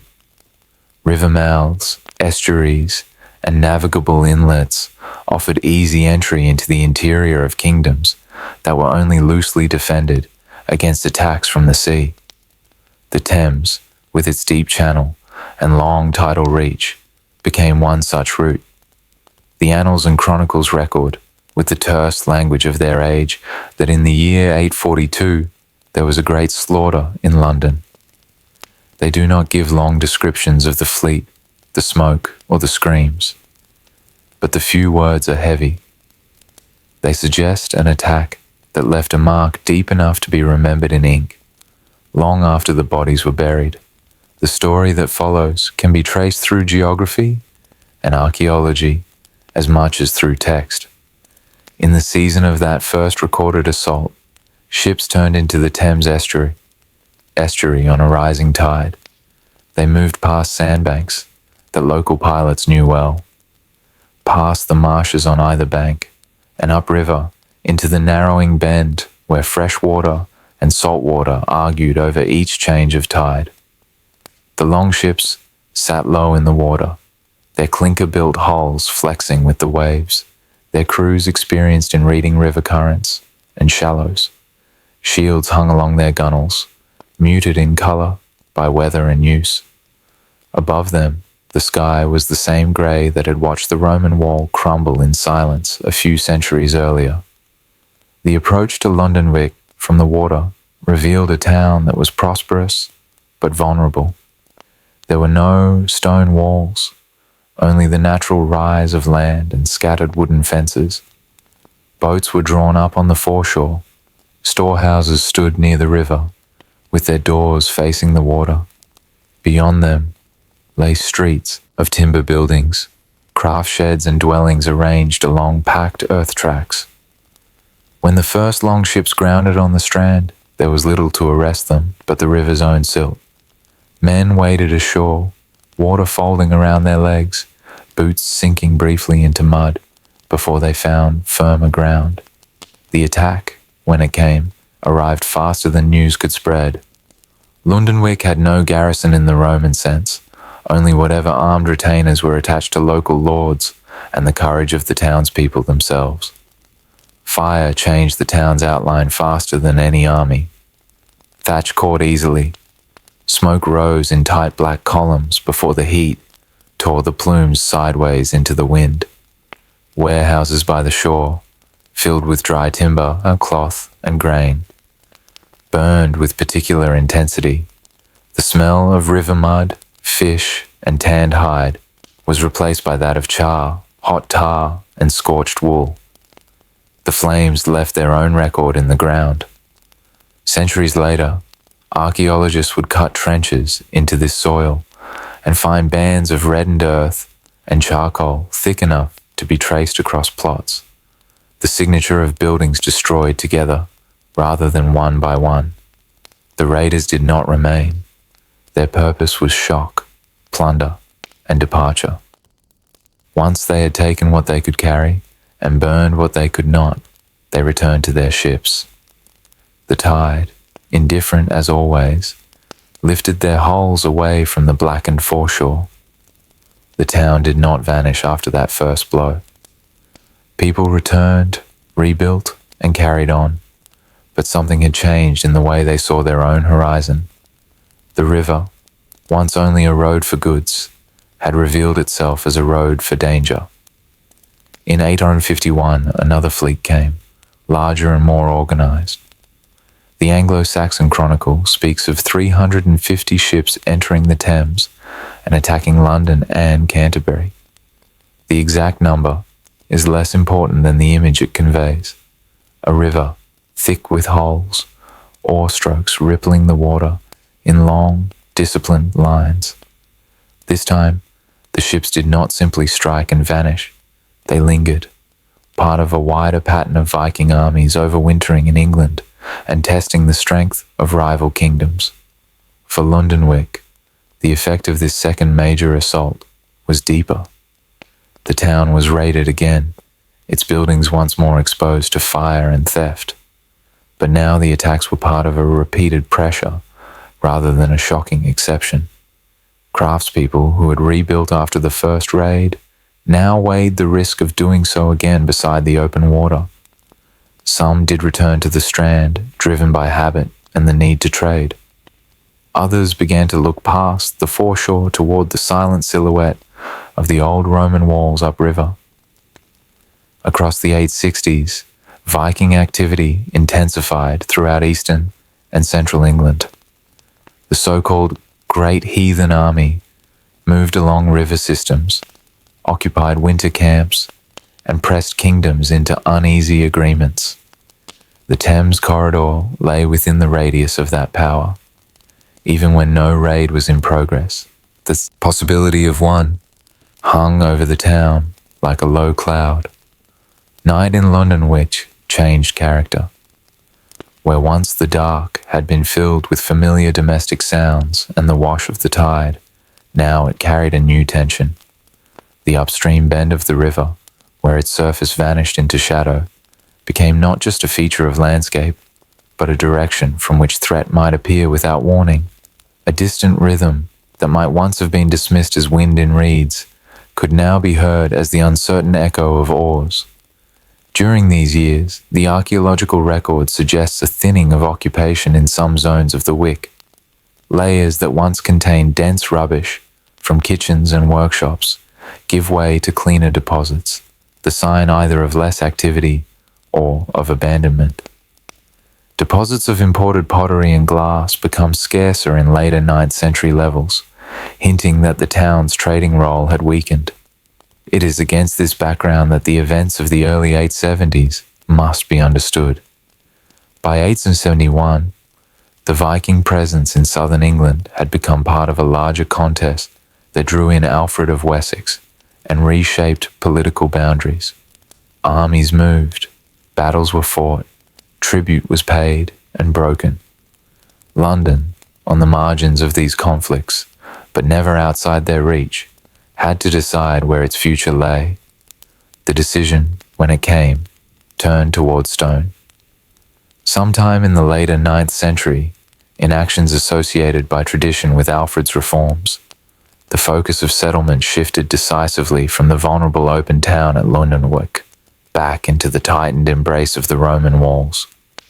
The enclosed circuit, neglected but not erased, offered something timber could not easily provide: a defensible perimeter. Within the old enclosure, new buildings rose, modest in size but strategic in placement, forming what sources and later historians call Lundenborough, the fortified London. The move did not erase Lundenwic instantly. The old trading site lingered, in diminished form, its remaining houses and plots gradually merging into fields and pasture. But the center of gravity had changed. The riverfront activity that once clustered along the open strand migrated closer to the repaired Roman riverside, where wharves and landing places could be guarded. The geometry of urban life pivoted inward.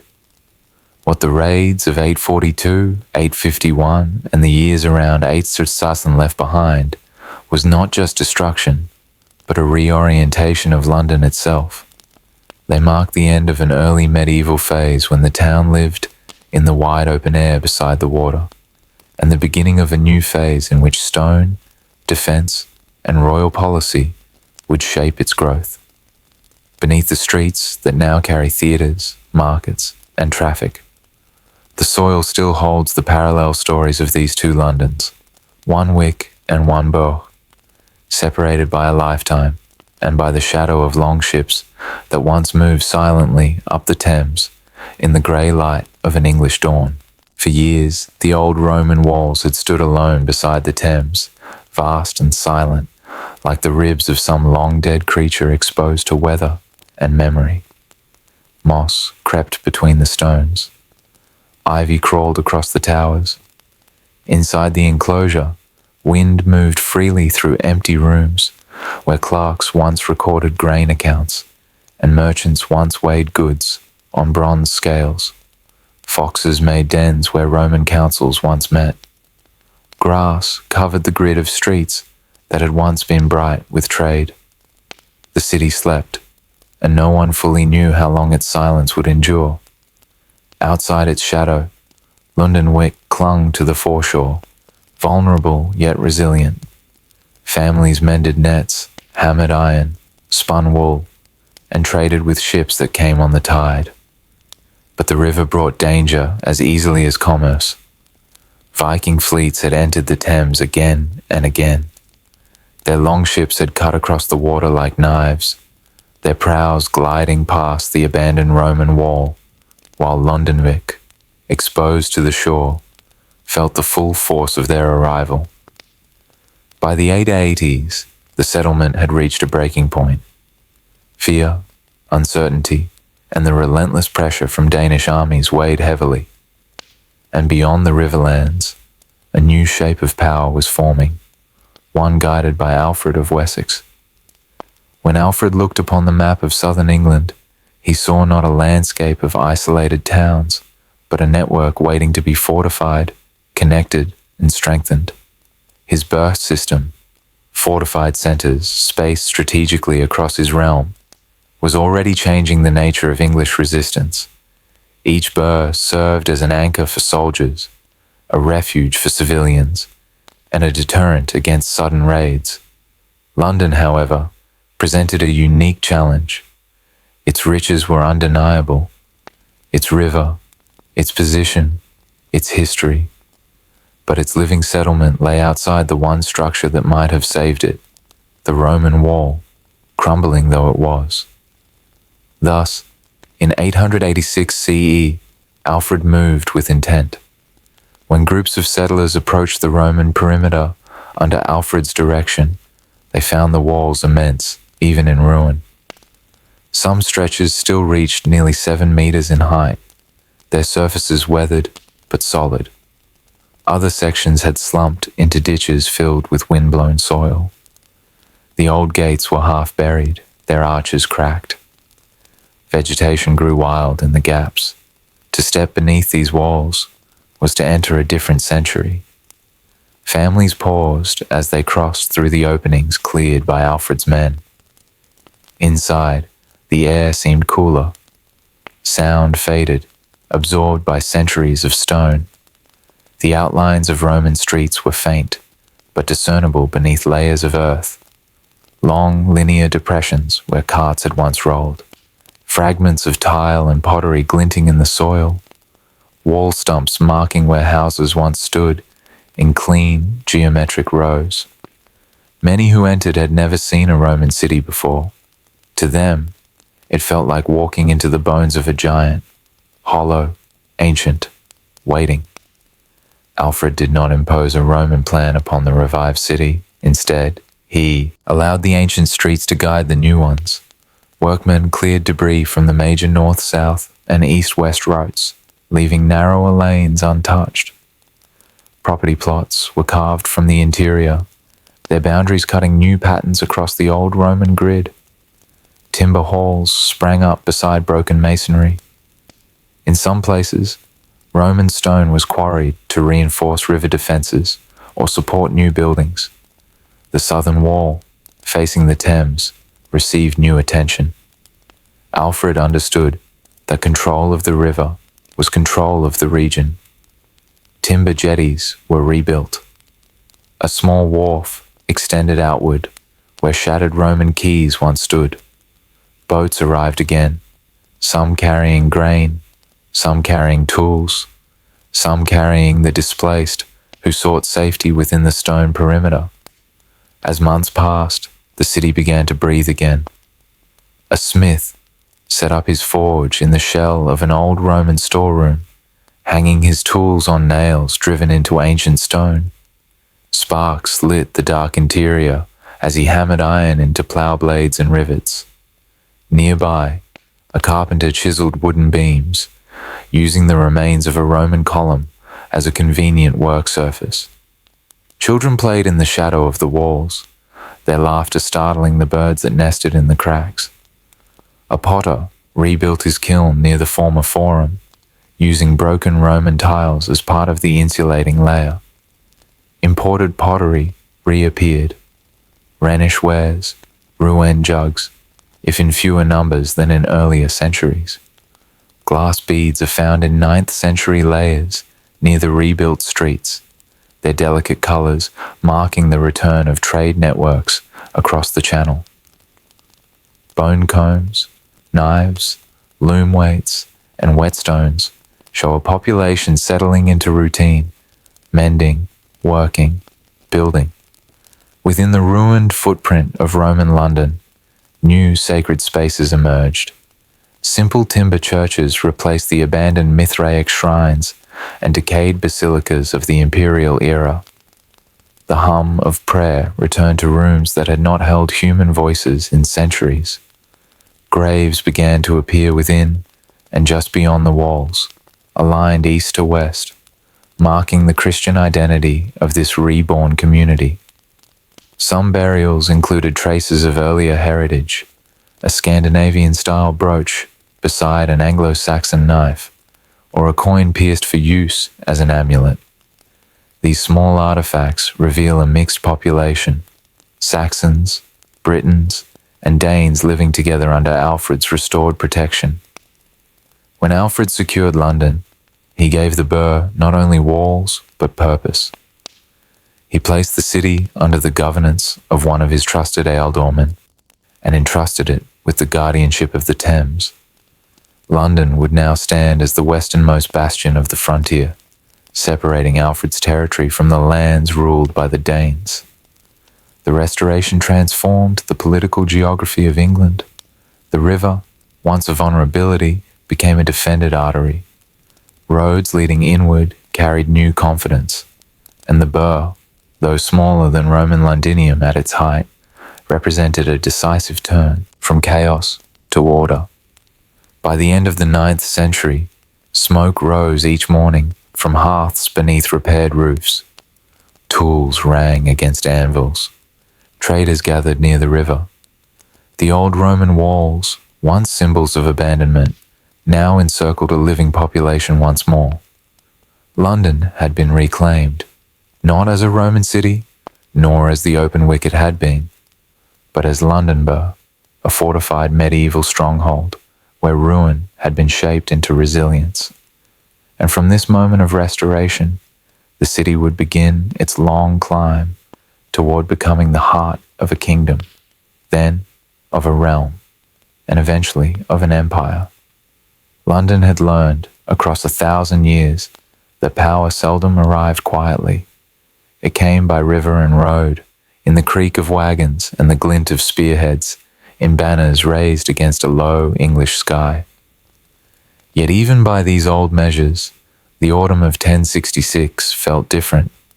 Something larger than a change of king was moving toward the city. For weeks, rumor reached London in broken pieces. There had been a battle in the south, near Hastings. The king, Harold Godwinson, had fallen. The shield wall had cracked. Riders came in with torn cloaks and distant eyes, speaking of Norman horsemen who rode uphill, as if the slope were nothing, of arrows falling in waves, of a day that began with confidence and ended in ruin. Within London's walls, anxiety thickened like mist along the Thames. The city was not a quiet town now, but a dense, noisy place, pressed within the ancient Roman circuit and spilling beyond it. Timber houses leaned over narrow lanes. Churches studded the streets like beacons of carved stone. Markets teemed near the river, where boats from upriver and overseas tied up to jetties creaking under their own history. Yet wealth and population did not guarantee safety. Londoners had watched power change before. They knew that conquest rarely ended at the battlefield. William, Duke of Normandy, did not rush directly at the city. He moved as a man who understood both strategy and fear. He swung his forces east and north, crossing the Thames at Wallingford, drawing oaths from those who preferred submission to devastation. Smoke rose from some villages along his path, warning as much as punishment. Southwark, on the opposite bank of London, burned under Norman fire when its resistance proved more stubborn than its walls could sustain. From London's upper windows, people could see the glow of that burning reflected on the river, a terrible corona around the city's southern approach. Inside the walls, talk of resistance drained slowly away. The old nobility was shattered, the king dead, the field lost. The city had no appetite to become a second Hastings. When William's army reached the northern approaches, the choice was stark: destruction or negotiation. The gates opened. He entered the city not as a raider, but as a claimant who knew he needed its streets more intact than ruined. The people watched him ride by from doorways and upper stories. This foreign lord who had killed their king and now carried the future of their children in his decision to spare or destroy. Around him rode Norman knights in mail shirts and conical helmets, carrying lances that caught the winter light. Their language washed through London's alleys, a quick, unfamiliar French that sounded like stone striking stone against the softer Old English spoken in markets and homes. On Christmas Day, 1066, the new order took formal shape at Westminster. There, in the abbey raised by Edward the Confessor beside the Thames marshes, William was crowned king. Inside, light filtered through high windows to catch on gold thread and polished metal. Latin prayers flowed through the nave, ancient words wrapped around a new reality. When the congregation shouted acclamation, the sound rolled outward through stone in a roar. Outside, Norman guards misread that roar. Hearing a sudden surge of noise from within the abbey, they panicked, thinking an uprising had begun. Fires broke out in nearby houses as soldiers moved with the brutal clarity of fear. Flames licked along thatch and timber. People fled. Horses reared. The coronation continued under a trembling vault, while, beyond its doors, chaos briefly distorted the city's edges. It was an image too sharp to forget. A king crowned amid singing and Latin chant, while smoke from panicked fires drifted past the sacred windows. The crown, once placed, did not come off. London belonged now, not to an English dynasty, but to a Norman one. In the years that followed, the change moved from the realm of ceremony into the very fabric of the city. William understood that to hold England, he must hold London, and to hold London, he must stamp his presence into its stone. Norman castles rose like new teeth in the old jaw of the city.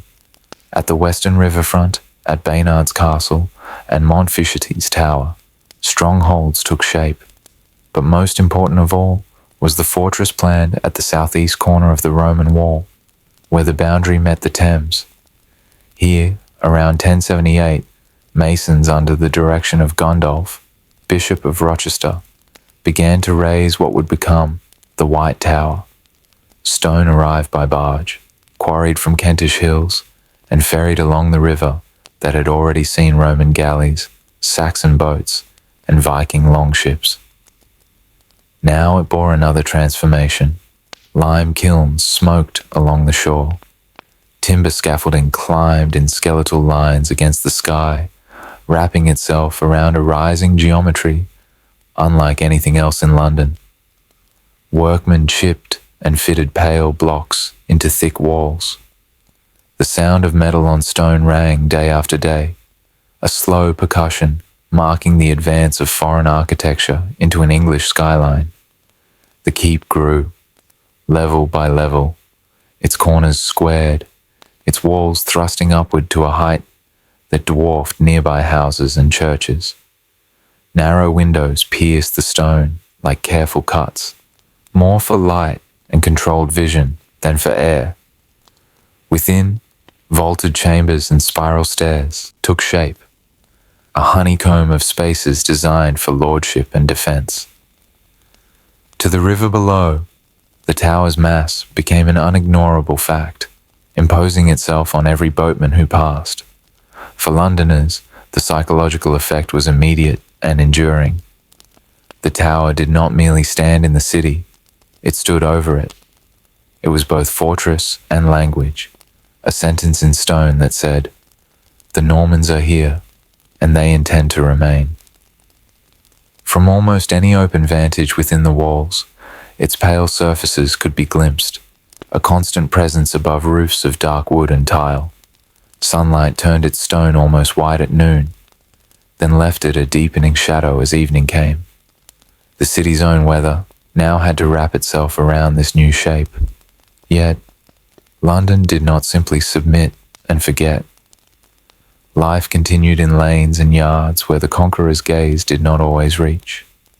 Markets still crowded the streets near Cheapside and along the riverfront. English bakers sold loaves alongside Norman newcomers who brought different styles of bread and spices from across the channel. In taverns, merchants spoke in rough mixtures of Old English and French, trading information as readily as goods. Children in the next generation grew up hearing both tongues and, without knowing it, began stitching them together into something new.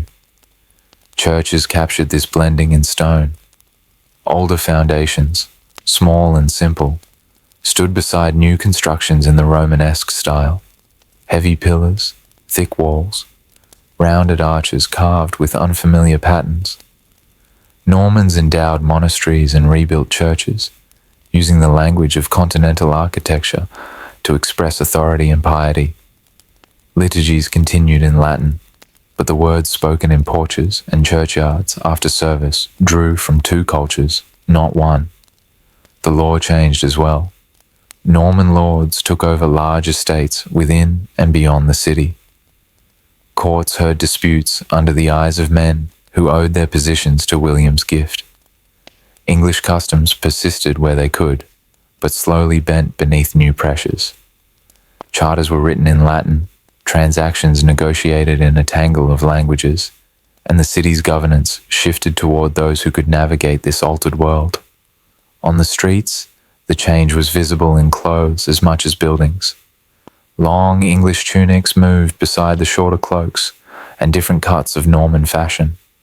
Saddled horses bearing mailed knights passed packs of apprentices carrying bundles on their backs. Old and new walked the same roads, often wary of one another, yet gradually bound by shared dependence on the same markets, the same river, the same walls. The tower, meanwhile, thickened into a complex, not just a single keep. Timber palisades and later stone curtain walls wrapped around it. Inner yards, guard rooms, gatehouses, and river-facing defences turned the southeastern corner of London into a controlled, militarised zone. Where once there had been a section of Roman wall and riverbank, there was now a fortified statement, one that any would-be rebel or foreign prince would have to reckon with before dreaming of London. And still, beneath all of this, older layers remained. Roman masonry built into new foundations, Anglo-Saxon post holes cut into Roman streets, then overwritten by Norman stone. The city was no single culture's creation, but a layered field of memories, each conquest adding a new line without fully erasing what lay below. By the time the 11th century closed, London had become something different from the city Alfred had restored. It was now the administrative heart of a Norman kingdom, oriented not only along the Thames and English shires, but across the Channel toward Normandy and beyond. Yet even in this new orientation, the pattern remained familiar. The river still drew ships, markets still gathered at predictable points. People still traced their days along streets, whose origins reached far deeper into time than any one conqueror's reign. The Tower of London stood at the edge of the water, watching all of it, its pale walls a permanent reminder that power had changed hands, and that in London, every stone laid in the present inevitably rested on the unquiet bones of the past. Glad you're still here. If this chapter of London's turbulent past held your attention, tell us where in the world you're watching from and what time it is there. And if you haven't subscribed, consider joining this journey so you never miss the next turn in London's story. If you choose not to subscribe, share why below. Every voice adds to the history we're uncovering together. By the early 12th century, London had settled into a new rhythm, one shaped by Norman stone, English custom, and the restless momentum of a growing medieval world.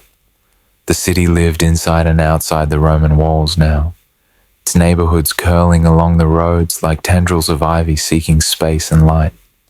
At dawn, the city woke not with a single voice, but with 1,000 small sounds, wooden shutters banging open, church bells chiming over the river mist, traders' carts rumbling on uneven cobbles, and the long, thin whistle of wind.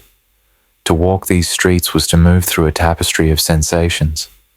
Underfoot lay a surface constantly renewed and constantly eroded, crushed oyster shells, straw scattered to absorb refuse, muddy patches where horses had churned the earth, and broken pottery that had slipped from hands or stalls and become part of the city floor. Overhead, timber houses leaned outwards as they rose. Each upper story projected slightly further than the one below, narrowing the sky into a ribbon of blue or grey. Laundry flooded across alleys. Smoke drifted like slow, ghostly fingers from hearths and workshops. Smells were inescapable, layered upon one another.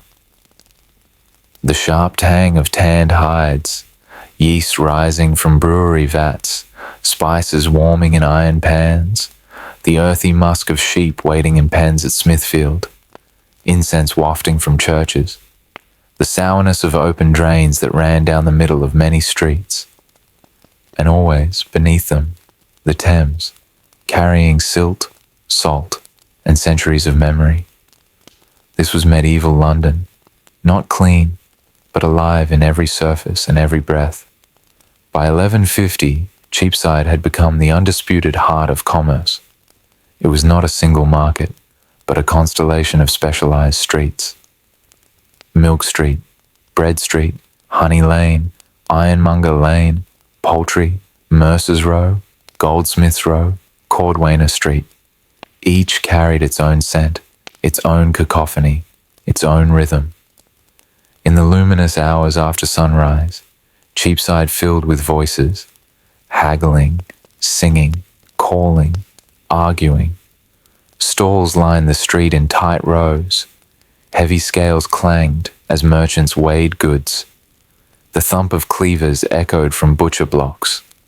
The air carried the warmth of roasting fowl, mingled with the cold breath of fish laid on beds of rushes. Archaeological pits from the Cheapside area reveal broken glass from Venetian workshops, pottery from France and the Rhineland, and tiny fragments of gemstones lost by goldsmiths. Every layer of soil tells a story of trade moving through hands, streets, and lifetimes.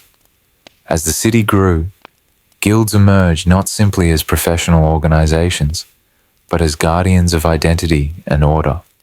Within their halls, some built of stone, others of timber reinforced by thick beams, craftsmen debated rules under flickering candlelight.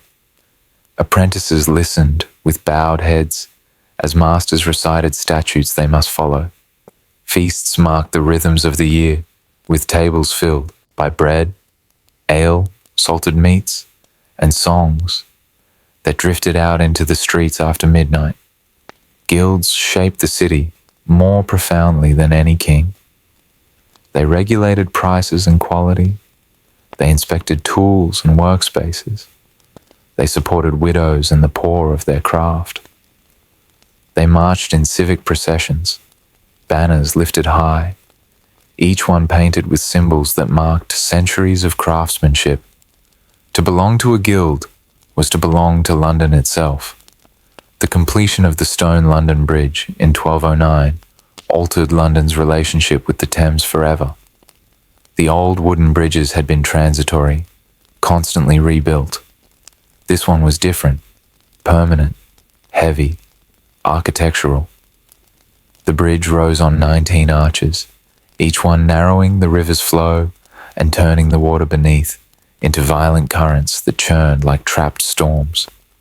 Boatmen learned to fear the shooting of the bridge, a dangerous passage where the river funneled between piers with deadly force. Above, the bridge was a city unto itself. Houses clung to its sides. Shops leaned inward with painted signs creaking in the wind. And the chapel of St. Thomas stood like a jewel above the rushing water. Children ran across its length. Merchants bargained at its stalls. Travellers paused halfway to watch boats drift under the arches, their sails brushing the echoes of prayers from the bridge's chapel. At night, lanterns flickered from doorways, casting long gold ripples across the river. Between 1100 and 1300, London outgrew its Roman bones.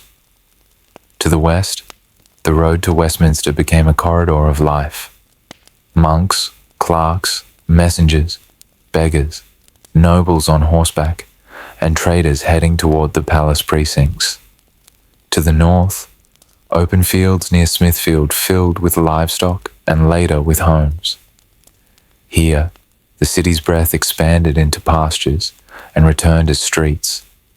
To the east, new shipyards, tanneries, and workshops grew along the river, bringing noise and industry where marsh and meadow had once spread to the horizon. Across these centuries, St. Paul's Cathedral rose anew in stone, its vast spire cutting the sky like a needle marking the city's ambition.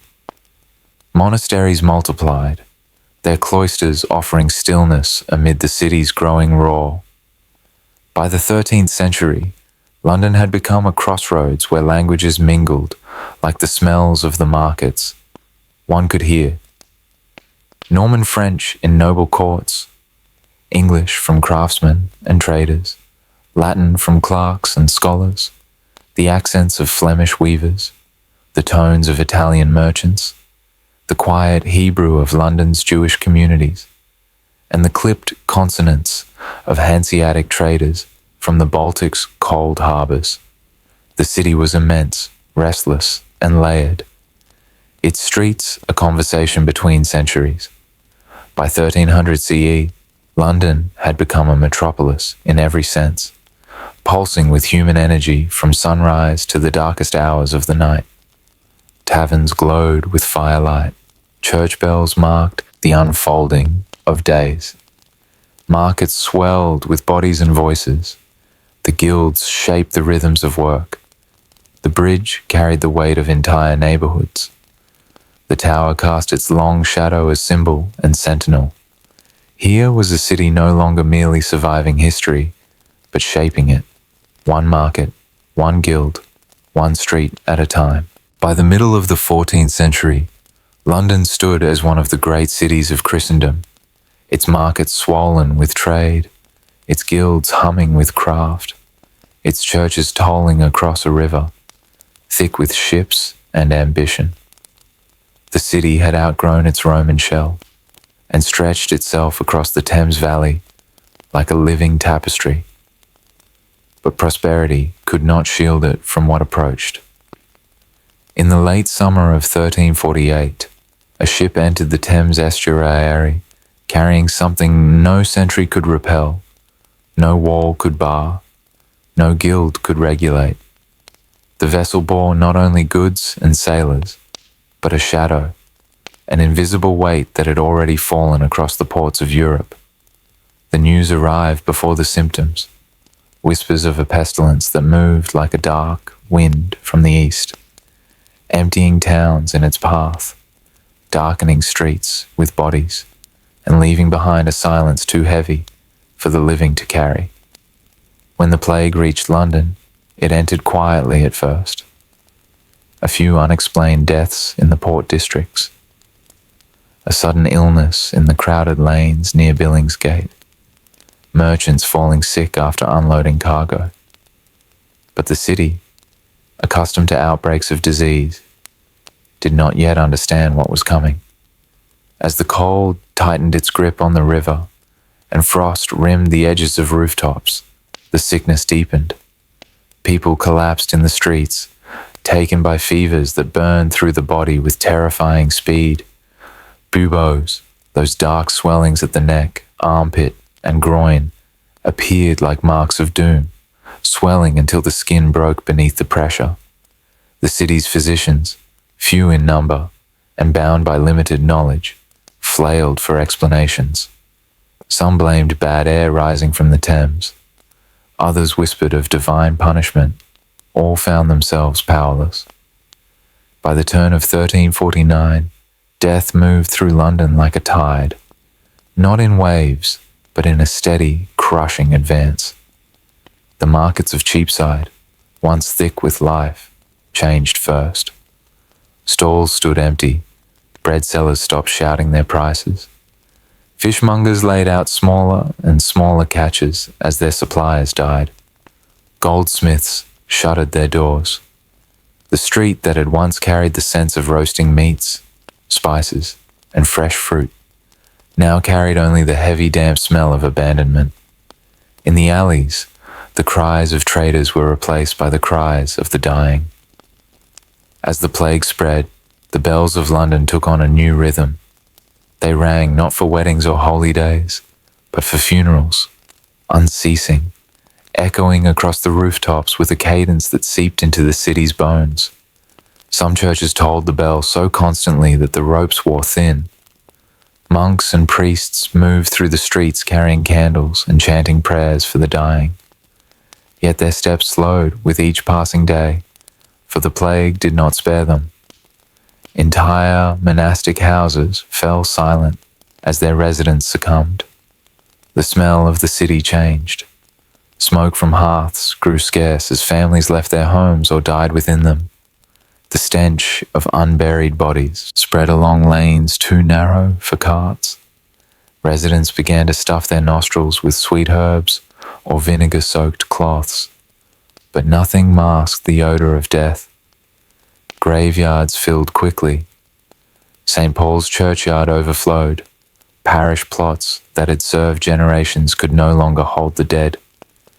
And so, the city turned to the open lands at Smithfield, north of the walls, where fields that had once hosted fairs, jousts, and livestock markets became places of mass burial. Workers, exhausted beyond grief, dug deep trenches into the earth, so many that the soil itself seemed to mourn. Bodies were carried out in carts, layered upon one another, shrouded in cloth, or simply wrapped in the garments in which they had died. Priests stood at the edge of pits, their voices cracked from overuse, offering hurried prayers, while laborers moved with grim efficiency. The ground at Smithfield swallowed thousands. Archaeological discoveries centuries later would unearth these plague pits. Long, narrow trenches filled with hastily laid remains, each skeleton a silent echo of a city overwhelmed. London's population, perhaps 80,000 before the plague, dwindled at a pace that defied comprehension. Houses stood open, their doors swinging in the wind. Streets emptied. Animals wandered freely, abandoned by owners who had fled or died. Fires went unlit. Shops closed. The city, once deafening with human life, grew eerily quiet. The soundscape changed completely. The clang of iron ceased in smithies. The calls of traders vanished from Cheapside. Taverns fell silent. Even the river seemed to carry fewer echoes. Only the bells, tolling day after day, kept time. Fear reshaped human behavior. Families abandoned sick relatives. Some fled the city, carrying the plague unknowingly into the countryside. Others barricaded themselves indoors, praying the sickness would pass them by.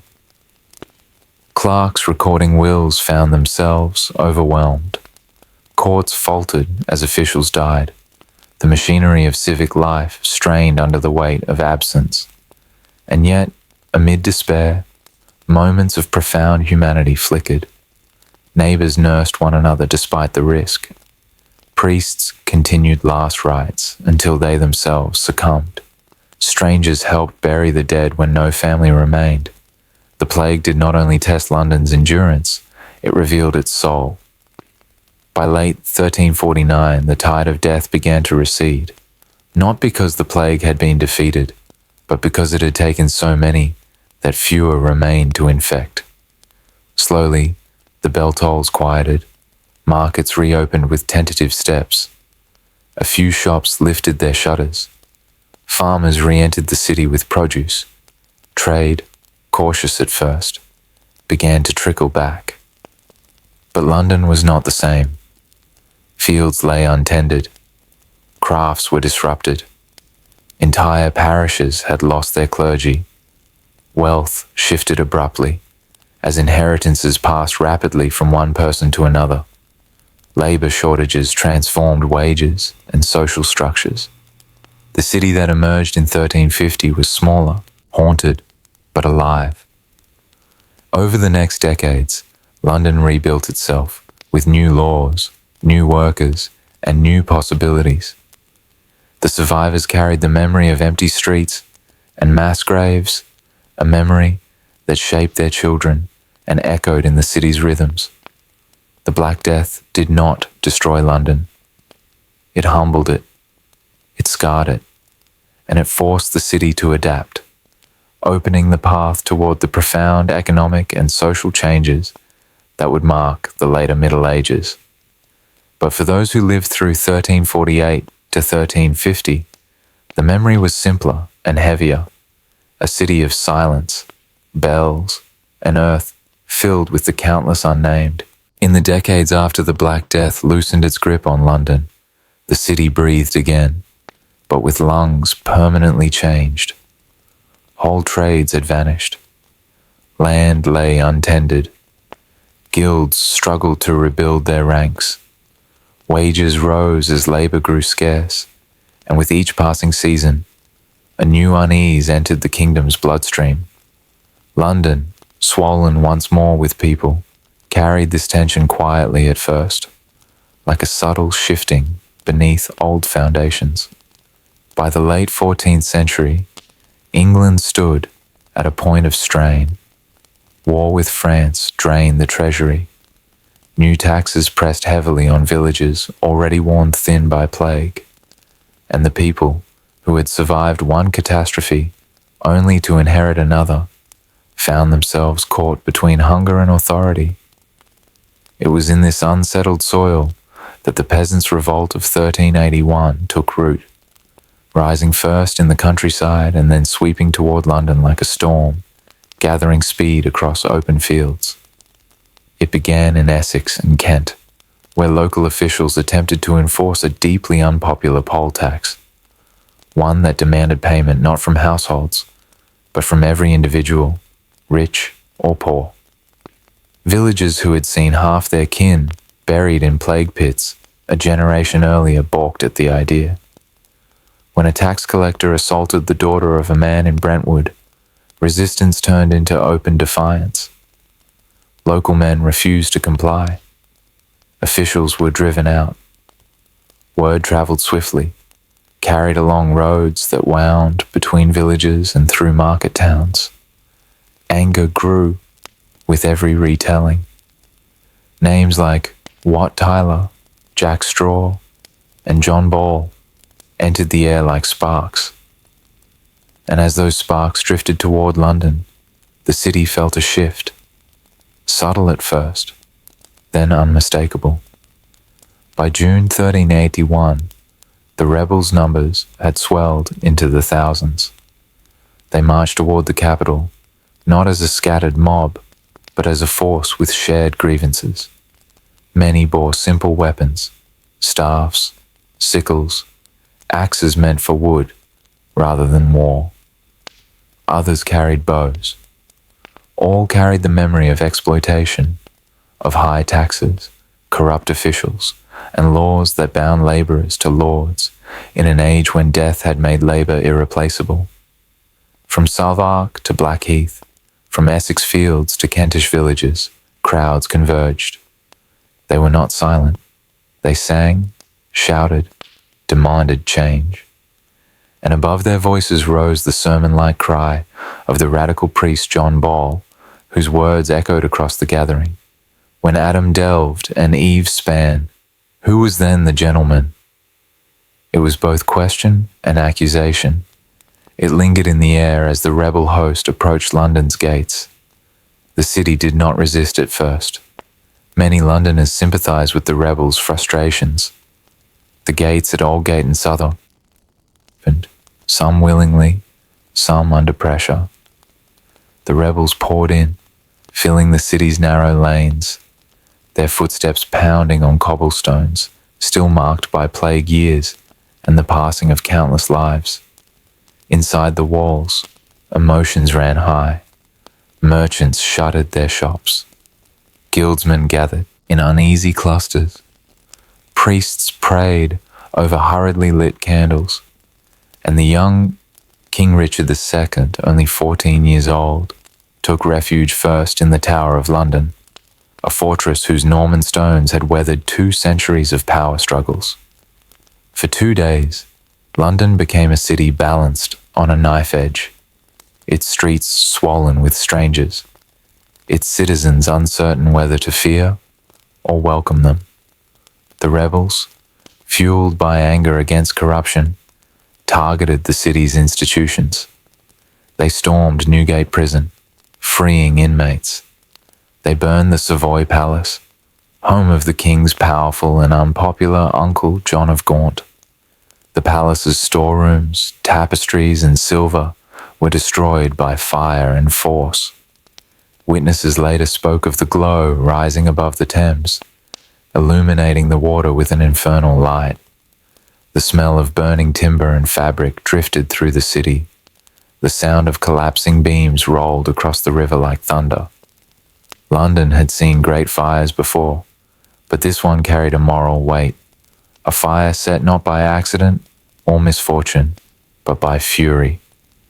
On 14 June 1381, something occurred that London had never seen in all its centuries, a breach of the Tower of London itself.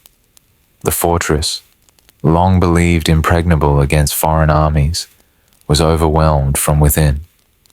As rebels massed outside its gates, the people inside, some sympathetic, some terrified, allowed the crowds to surge in.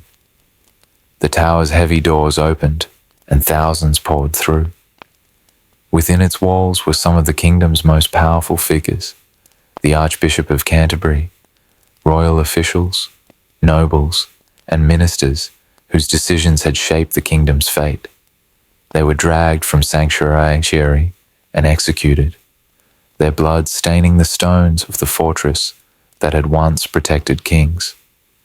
It was a moment of profound rupture.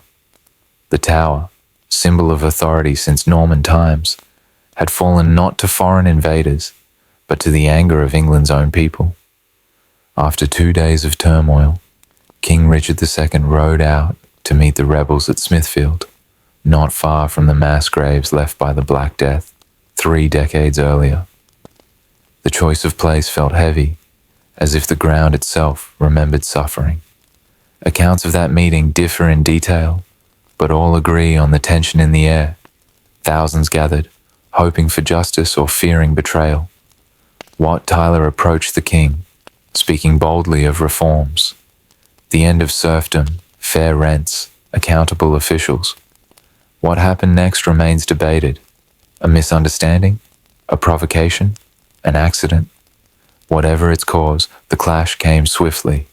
Wat Tyler was struck down and killed. For a moment, the crowd stood poised on the brink of violence, yet Richard, still only a boy, rode forward, declaring himself their leader, urging them to disperse peacefully. His words, whether sincere or strategic, soothed the moment, and the army of commoners began to drift away, their unity dissolving into exhaustion and future reprisals. In the weeks that followed, the promises made at Smithfield were withdrawn. Rebel leaders were hunted, interrogated, executed. Order returned to London's streets, the fires extinguished, the markets reopened. But beneath the surface, nothing was as it had been. The revolt failed in its demands, yet succeeded in changing the fabric of England. Lords grew wary of pushing peasants too far. Serfdom began a slow decline. The young king's relationship with his subjects shifted irrevocably, and London, shaken but intact, resumed its rhythm with a new awareness of the power that could rise from the countryside. By the close of 1381, London stood once again as a city that had survived catastrophe, plague, unrest, fire, and fury. Its streets bore the memory of revolt in their stones. Its people carried the memory in their hearts. The Peasants' Revolt had not toppled the kingdom, but it had revealed its fractures. And London, as always, absorbed those fractures into its layered history, preparing itself for the centuries still to come. After the smoke of rebellion faded and London steadied itself in the late 14th century, the city entered a period of transformation, unlike anything it had ever known. By the time the Tudor dynasty rose to power in 1485, London was no longer merely a medieval stronghold. It had begun to lean toward the future, gathering momentum that would carry it into a world of expanding horizons, new faiths, new dangers, and unprecedented opportunity. Across the reigns of Henry VII, Henry VIII, and Elizabeth I, London became a crucible of change, a place where ancient institutions fell, new industries rose, and global ambition reshaped the life of every street. When Henry VII claimed the throne after the Battle of Bosworth in 1485, London exhaled with relief. The Wars of the Roses had drained the kingdom, and the weary city longed for stability. Under Henry's cautious, deliberate leadership, London's fortunes began to shift. Trade expanded. Merchants from Italy, Flanders, and the Hanseatic cities brought new goods and new ideas to the Thames. The wool trade, already powerful, grew stronger still. London's merchants organized, invested, and looked outward to a wider world that suddenly seemed within reach. On Fleet Street, the sound of innovation entered the city in 1476, when William Caxton, England's first printer, set up his press at Westminster. Books, once rare, hand-copied treasures, could now be produced for scholars, merchants, and eventually for the common reader. London began to discover itself through print, and literacy spread slowly outward from these presses, like ripples in water. A new world was forming, not with sudden thunder, but with the steady turning of wheels and the quiet rustling of printed pages. When Henry VIII inherited the throne in 1509, London was vibrant, wealthy, and confident. It had no idea how violently its structures were about to change. At the start of Henry's reign, the city was dominated by monastic institutions, great houses of stone and timber that held vast tracts of land, provided charity, education, and medical care, and served as spiritual anchors for thousands. Monasteries rose across London's landscape, Blackfriars near the river, Greyfriars by Newgate, the powerful houses at Clerkenwell and Bermondsey. But the King's break with Rome in the 1530s shattered these ancient pillars. Between 1536 and 1541, Henry VIII dissolved religious houses across England. In London, monks and nuns were expelled, libraries scattered, bells melted, and lands seized by the crown. Beautiful cloisters fell quiet, dormitories emptied, great halls echoed for the first time without footsteps. The city changed shape as the monastic lands were sold to merchants, noblemen, and ambitious craftsmen. Streets widened, new houses rose, workshops filled former sacred spaces. Markets expanded into courtyards once reserved for prayer. Archaeological traces of these vanished worlds remain, fragments of stained glass beneath later foundations, carved stones reused in Tudor walls, bones of friars uncovered beneath the shifting soil. The silence of the dissolution still lingers in London's ground. Across the Thames, beyond the formal reach of London's civic authority, lay Southwark, a district alive with freedoms the city proper forbade. Here, travellers found taverns filled with laughter and ale, brothels sanctioned under the Bishop of Winchester's authority, the infamous Winchester geese, bear-baiting pits that roared with the crowd's excitement, and eventually the theatres that would change English culture forever. Southwark was the pressure valve of Tudor London, a place where rules softened and entertainment flourished. It was here, in this chaotic and creative landscape, that the future stage of England began to take shape. In 1576, James Burbage built the theatre in Shoreditch, the first permanent playhouse in England since Roman times. It was a startling innovation, but it was only the beginning. Within decades, playhouses rose like new constellations. The Curtain, near the theatre. The Rose, on Bankside. The Swan, near Paris Garden. And eventually, the Globe Theatre, in 1599, crafted from the timbers of the dismantled theatre. Londoners flocked to these wooden ovals, drawn by stories of kings, ghosts, lovers, fools, and battles. The air smelled of ale, sweat, and damp rushes. Coins clinked in hands. Vendors moved through crowds with nuts, apples, and cups of wine. Across the Thames, the city's skyline shimmered with this new world of imagination.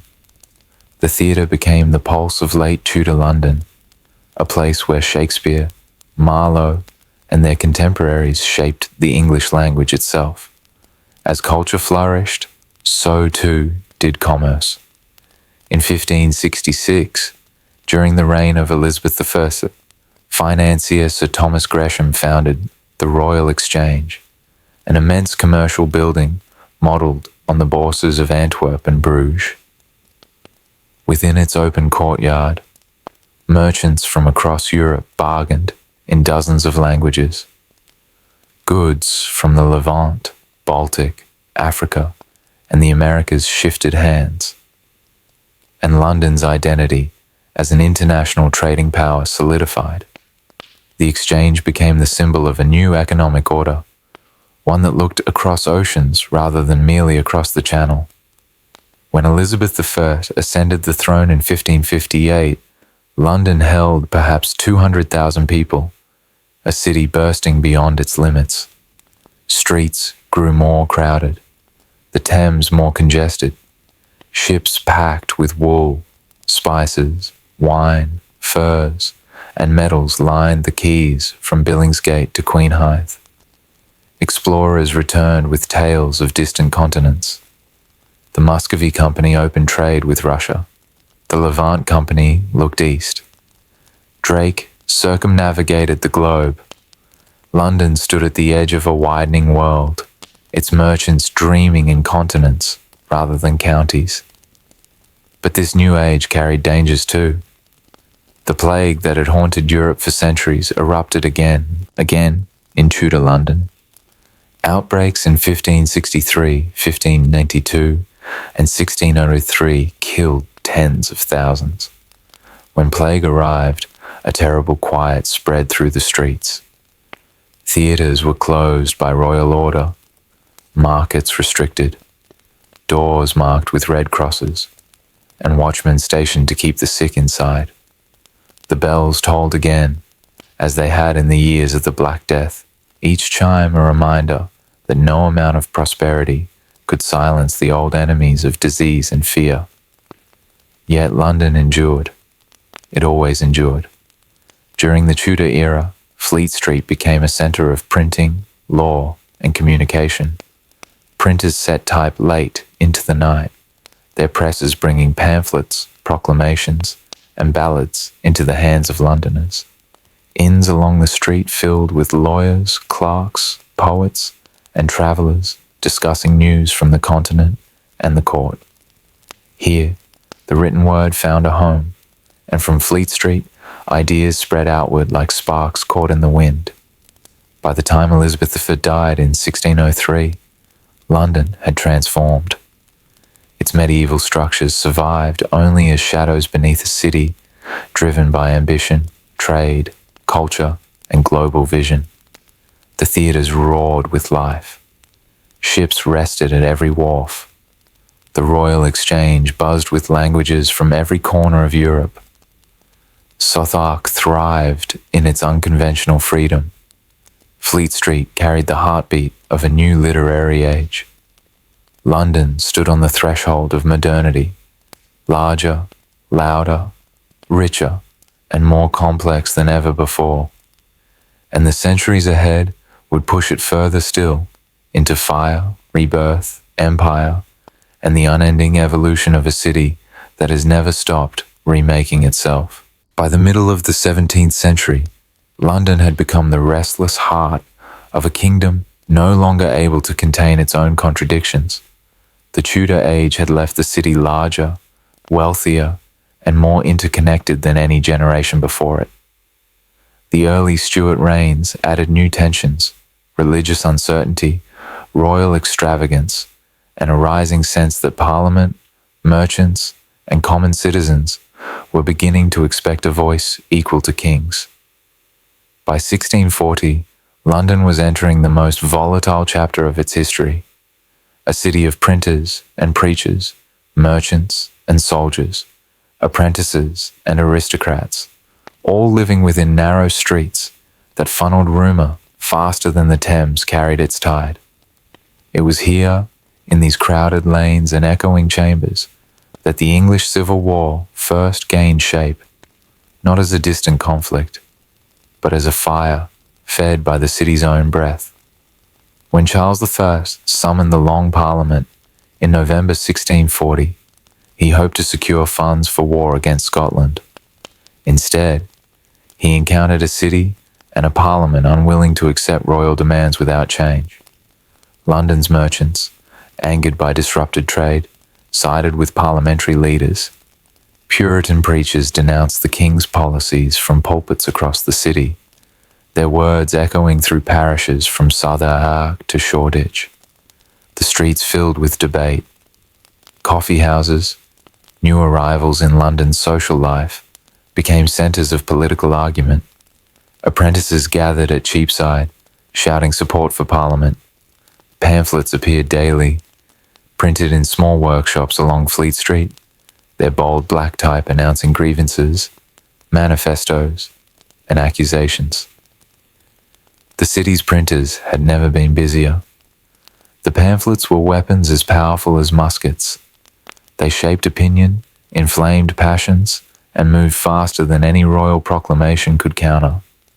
The Civil War was being fought on paper, long before the first large-scale battle erupted on land. By 1642, when open war broke out between king and parliament, London had already chosen its side. The city trained militia forces, the trained bands, men who drilled along the fields near Mile End and Islington, raising pikes that glinted in the cold autumn sun. Cannons were stationed at strategic points. The gates of the city were fortified. Royalists were pushed out. The king, sensing London's hostility, established his court at Oxford. From that moment, the capital became not just Parliament's stronghold, but the symbolic heart of the parliamentary cause. Londoners supplied the armies, funded campaigns, and provided the intelligence networks that allowed Parliament to withstand the early years of war. The city's docks hummed with activity as powder, weapons, and supplies flowed along the Thames toward parliamentarian strongholds. Throughout these years, London lived with the constant tension of war. Soldiers marched daily through the streets. Preachers, their voices fierce with conviction, filled churches with denunciations of tyranny and corruption. Bells tolled for fast days and victories, for public prayers and public warnings. The city was alive with a sense of purpose and dread. The print shops of Fleet Street, St. Paul's Churchyard, and the alleys near Ludgate became the pulse of ideological contest.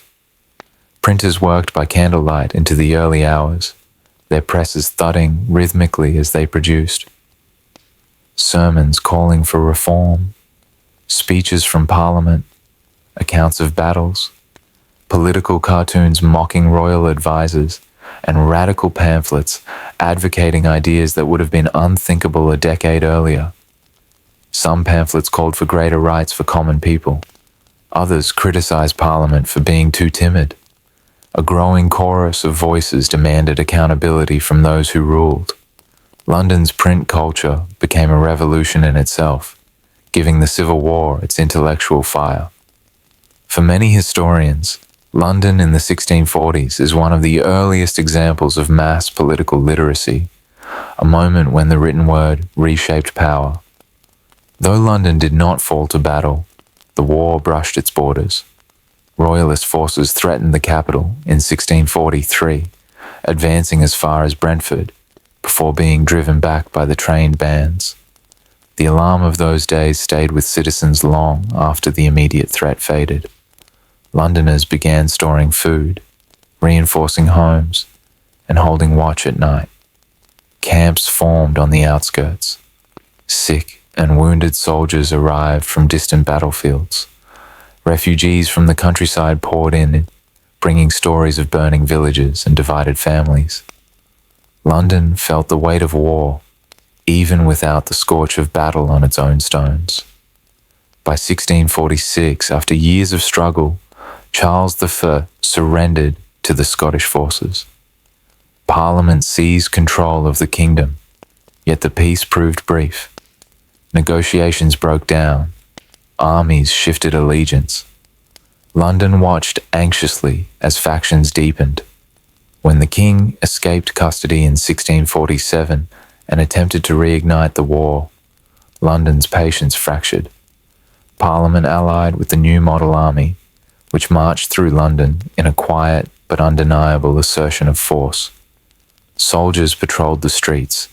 Apprentices looked on with mixed awe and fear. The city was no longer neutral ground. It was the center of decision, authority, and final judgment. In January 1649, a court unprecedented in English history assembled in London. For the first time, a sitting monarch was to be tried by his own people. The trial took place at Westminster Hall, a space whose soaring beams and stone walls had witnessed coronations, councils, and ceremonies for centuries. Now it heard the charge that Charles I had traitorously levied war against the kingdom. Crowds gathered outside, pressing close, the winter air cold enough to whiten their breath. Inside, the king stood calm, composed, and unyielding. He denied the court's authority. He insisted he was answerable only to God. But the tide of power had shifted. Parliament and the army resolved to end the war permanently, even if it meant ending the king. On a bitterly cold morning, the king was led from St. James's Palace to a scaffold erected outside the banqueting house at Whitehall. The building behind him, designed by Inigo Jones, stood as a shimmering reminder of the classical, ordered monarchy he believed in, an order now collapsing beneath his feet.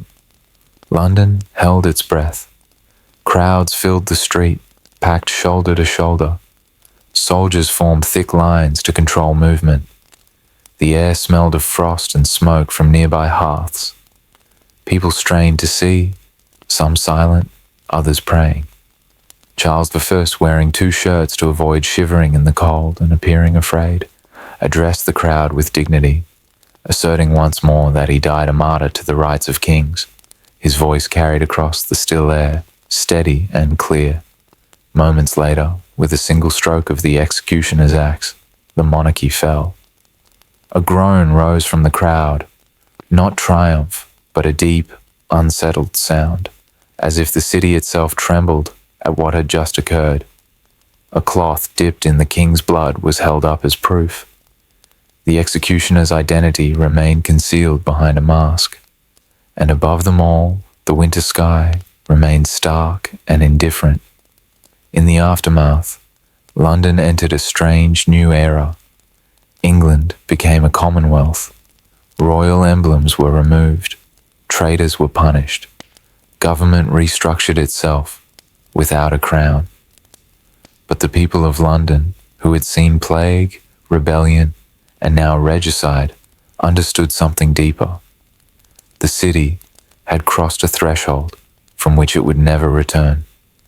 The Civil War had not only reshaped the kingdom, it had remade London, leaving it more politically aware, more restless, and more central to national identity than ever before. And just beyond this turning point, new fires, new rebuilding, and new chapters awaited. By the middle of the 17th century, London had already endured war, Regicide, revolution, and restoration.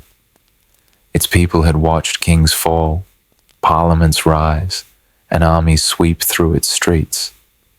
Yet nothing in living memory prepared them for the quiet approach of an old enemy, one that had haunted Europe for centuries, vanishing and returning without warning, like a shadow cast across the generations.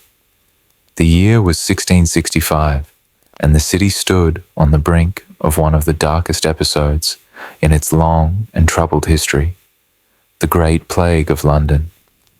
The first official death recorded in London's bills of mortality came from the parish of St. Giles in the Fields in the spring of 1665.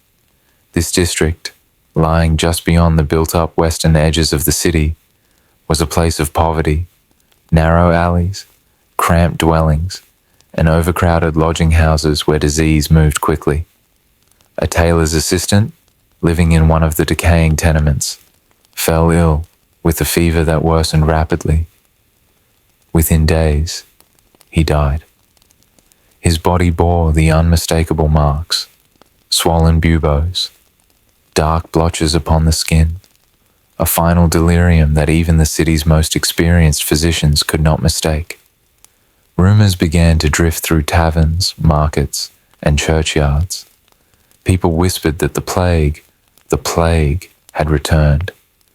Yet city officials hesitated to declare it, hoping the sickness would remain confined to St. Giles. London, recovering from civil war and political upheaval, did not want the world to know it stood in danger. But disease does not wait for permission. By June, the plague had moved along the western approach into Holborn, Clerkenwell, and the dense neighbourhoods around Cripplegate. Houses that once echoed with daily life fell silent. The mortality bills rose each week, the numbers creeping upward with terrifying certainty. And then, the city crossed a threshold. In late June, the weekly deaths exceeded 1,000. By July, they doubled. In August, they soared beyond 5,000. The heat of the summer thickened the air, trapping the smells of refuse, decay, and death within the city's walls. The plague thrived in that warmth, spreading from house to house, lane to lane, parish to parish. Every infected house was sealed. Upon its door, authorities painted a large red cross, accompanied by the chilling words, "Lord, have mercy upon us." These crosses became symbols of fear. They glared from timber frames and plaster walls, marking places where families waited for fate to claim them. Shutters were nailed shut. Watchmen stood guard. No one entered or left except city officials tasked with delivering food or removing bodies. Inside, entire families suffered in silence. Children cried for help that never came. Parents prayed in darkness, their whispers rising into rooms already heavy with the scent of sickness. The crosses multiplied until whole streets glowed red in the dusty evening light. As the day shortened, another sound began to dominate the city, the rumble of the night carts. When dusk fell, cart drivers passed slowly through the streets, lanterns swinging at their sides, their voices echoing against the wooden houses. "Bring out your dead." Doors opened briefly.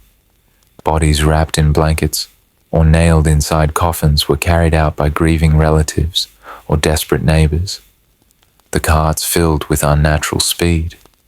Sometimes the corpses were piled so high that limbs slipped free, dangling over the edges. The dead were taken to mass graves, pest pits, dug in churchyards and open fields. St. Bride's, St. Botolph's, the grounds near Moorfields, Bunhill Fields, one after another, they filled beyond capacity. Workers, exhausted and terrified, shoveled earth over rows of bodies, often by candlelight or moonlight. The earth could barely keep pace with the dead. London, normally deafening with commerce, entered an eerie stillness. Cheapside, once packed with traders from dawn to dusk, lay nearly empty. Shops closed. Merchants fled to the countryside. The Royal Exchange, the beating heart of global trade, became a skeleton of shuttered stalls. Southar's taverns, theatres, and crowded entertainments fell quiet. The great playhouses had long been closed since the early 1640s, but now even informal gatherings were outlawed. The Thames itself, the great artery of the city, moved more slowly. Fewer boats stirred its waters. The usual shouts of watermen faded. Only the river's natural rhythm remained, an indifferent pulse beside a city struggling to breathe. Dogs and cats, suspected of spreading the disease, were slaughtered in the thousands. Their absence allowed rats to multiply, worsening the very menace authorities sought to stop.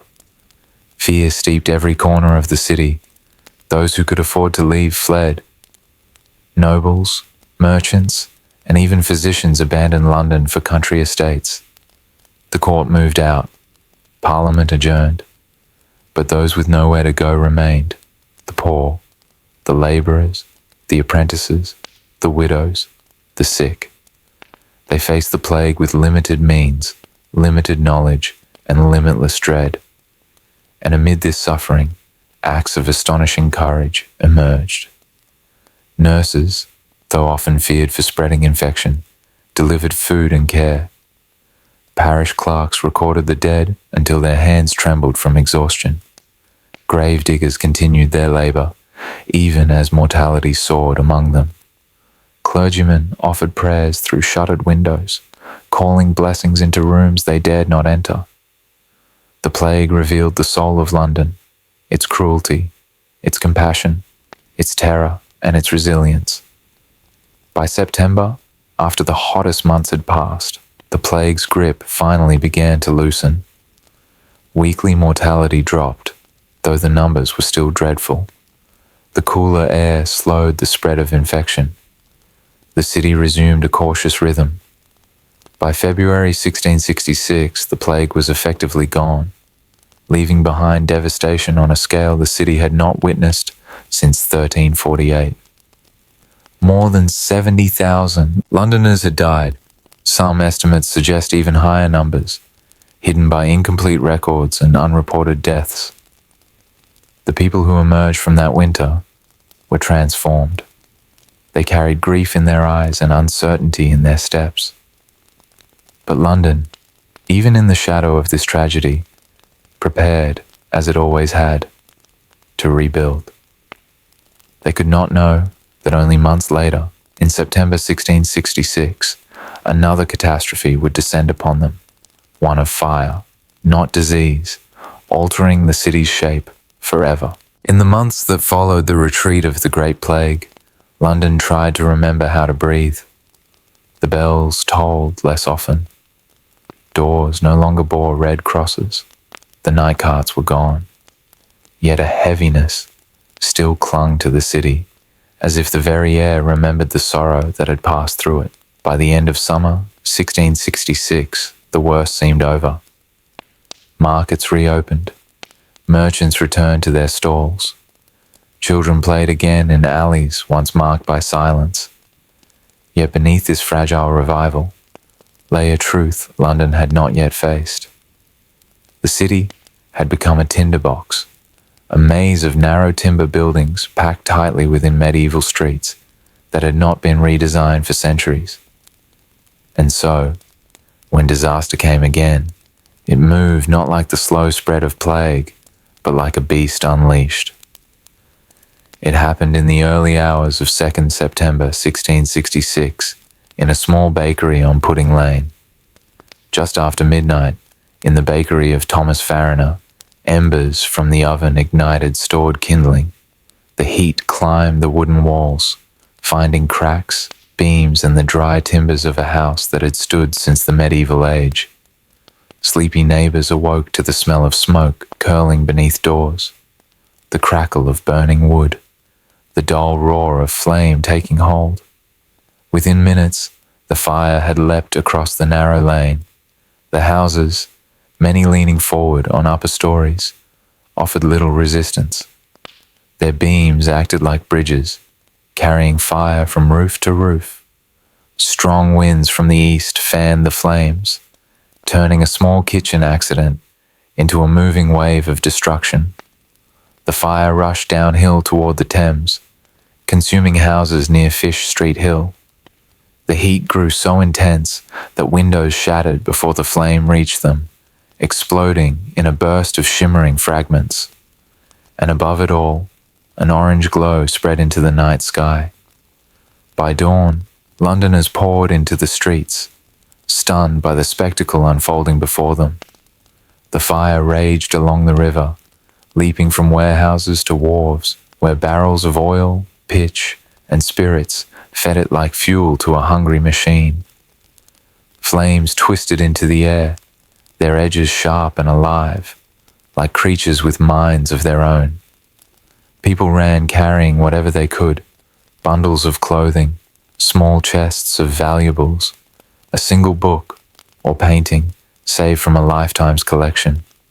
Others stood frozen, unable to comprehend the speed of the destruction. Parents shouted for their children. Church bells rang warnings. Sparks fell like burning snow. The city's firefighting tools were medieval: buckets, fire hooks, hand pumps, and no match for the inferno. Orders were confused. Leadership faltered. The Lord Mayor, overwhelmed by the scale, reportedly cried, "A woman could piss it out," not realizing the fire had already swallowed too much ground to be contained. The wind surged. The fire answered. As morning turned to day, the flames roared east and west, devouring entire neighborhoods. Eastcheap, Gracechurch Street, Lombard Street, turning shops, homes, and centuries of woodwork into ash. Warehouses packed with tar and timber exploded into towering pillars of fire. People fled toward the riverfront, loading possessions into boats. Others rushed toward the fields outside the walls. Moorfields, Finsbury, Spitalfields, seeking open ground beyond the reach of flame. The heat grew unbearable. Eyewitnesses described the fire as a hurricane of flame. Roofs collapsed with thunderous cracks. Walls split apart. Sparks drifted across the city like fiery seeds, igniting fresh flames wherever they landed. The medieval street plan, tight and irregular, acted like a funnel. Wind raced through the alleys. The fire followed. London had become a furnace. On 4th September, after 2 days of devastation, the fire turned toward one of the greatest symbols of the city, Old St. Paul's Cathedral, a vast Gothic structure that had stood for centuries. St. Paul's seemed indestructible. Its thick stone walls had survived lightning strikes, storms, and generations of change. But the cathedral was surrounded by tightly packed bookshops and wooden structures that fed the flames. And the cathedral itself, undergoing repairs, was filled with wooden scaffolding, dry, brittle, and ready to burn. As fire reached the churchyard, the heat intensified. Sparks settled on the scaffolding. Smoke wrapped around the great stone tower. The lead roof began to melt, dripping in glowing streams down the walls. Witnesses described it as rivers of fire running from the cathedral's heights. Moments later, with a deafening roar, the roof collapsed inward. Flames shot high into the sky, engulfing the interior. The organ, the great library, the monuments, all vanished in a storm of fire. Ancient manuscripts turned to ash. Bells melted. The entire structure glowed from within like a lantern before crumbling into ruin. Londoners watched from the fields, many in tears. The destruction of St. Paul's was not merely architectural. It was spiritual, cultural, emotional. The cathedral had been a touchstone for the city through plague, war, and centuries of life. Its fall marked the death of an age. As the inferno pushed east, panic rose near the Tower of London, where vast stores of gunpowder were kept. Soldiers and labourers worked frantically, demolishing buildings in the fire's path to create fire breaks.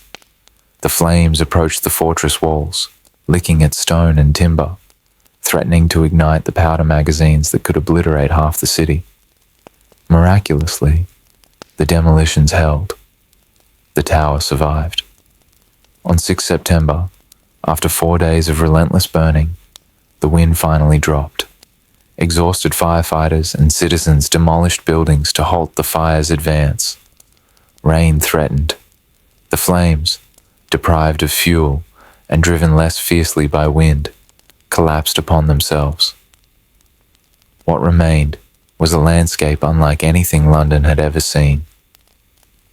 13,000 homes destroyed, 87 churches burned, 44 livery halls reduced to ash, miles of smouldering ruin, tens of thousands homeless. The air hung thick with smoke. Charred beams jutted from collapsed walls like ribs of ancient beasts. Stone fragments lay scattered across the streets. The city's heart, once a labyrinth of medieval life, had been reduced to grey wasteland. Londoners wandered through the ruins in silence, touching the stones where shops and homes had once stood, lifting fragments that were now all that remained of generations. From this catastrophe, a monumental rebuilding began. Wider streets, brick and stone houses, regulated construction, and the great vision of Christopher Wren, who would raise a new St. Paul's Cathedral to the sky. But in September 1666, none of that yet existed. There was only smoke, memory, and the knowledge that once again, London had been remade by tragedy. The Great Fire had not only destroyed a city, it had erased an era. In the months that followed the Great Fire, London stood like a vast skeleton of its former self. Smoke still drifted through the air long after the last flames died. Charred beams jutted from blackened rubble. Stone walls, cracked by heat, leaned at precarious angles. And across the desolate landscape, people picked through ashes, searching for anything recognizably theirs. Yet, even amid ruin, a familiar spirit stirred within the city, the quiet, stubborn resolve that had carried London through plague, revolt, and war. By 1667, this resolve gathered into a collective determination. London would not simply rise again, it would rise renewed, grander than before, shaped into a city worthy of a new age. At the heart of this transformation stood a man whose vision would define the skyline for centuries. Sir Christopher Wren. Shortly after the fire, Wren walked the smouldering ruins with measured steps, imagining not what London had been, but what it could become. The medieval labyrinth of timber houses was gone.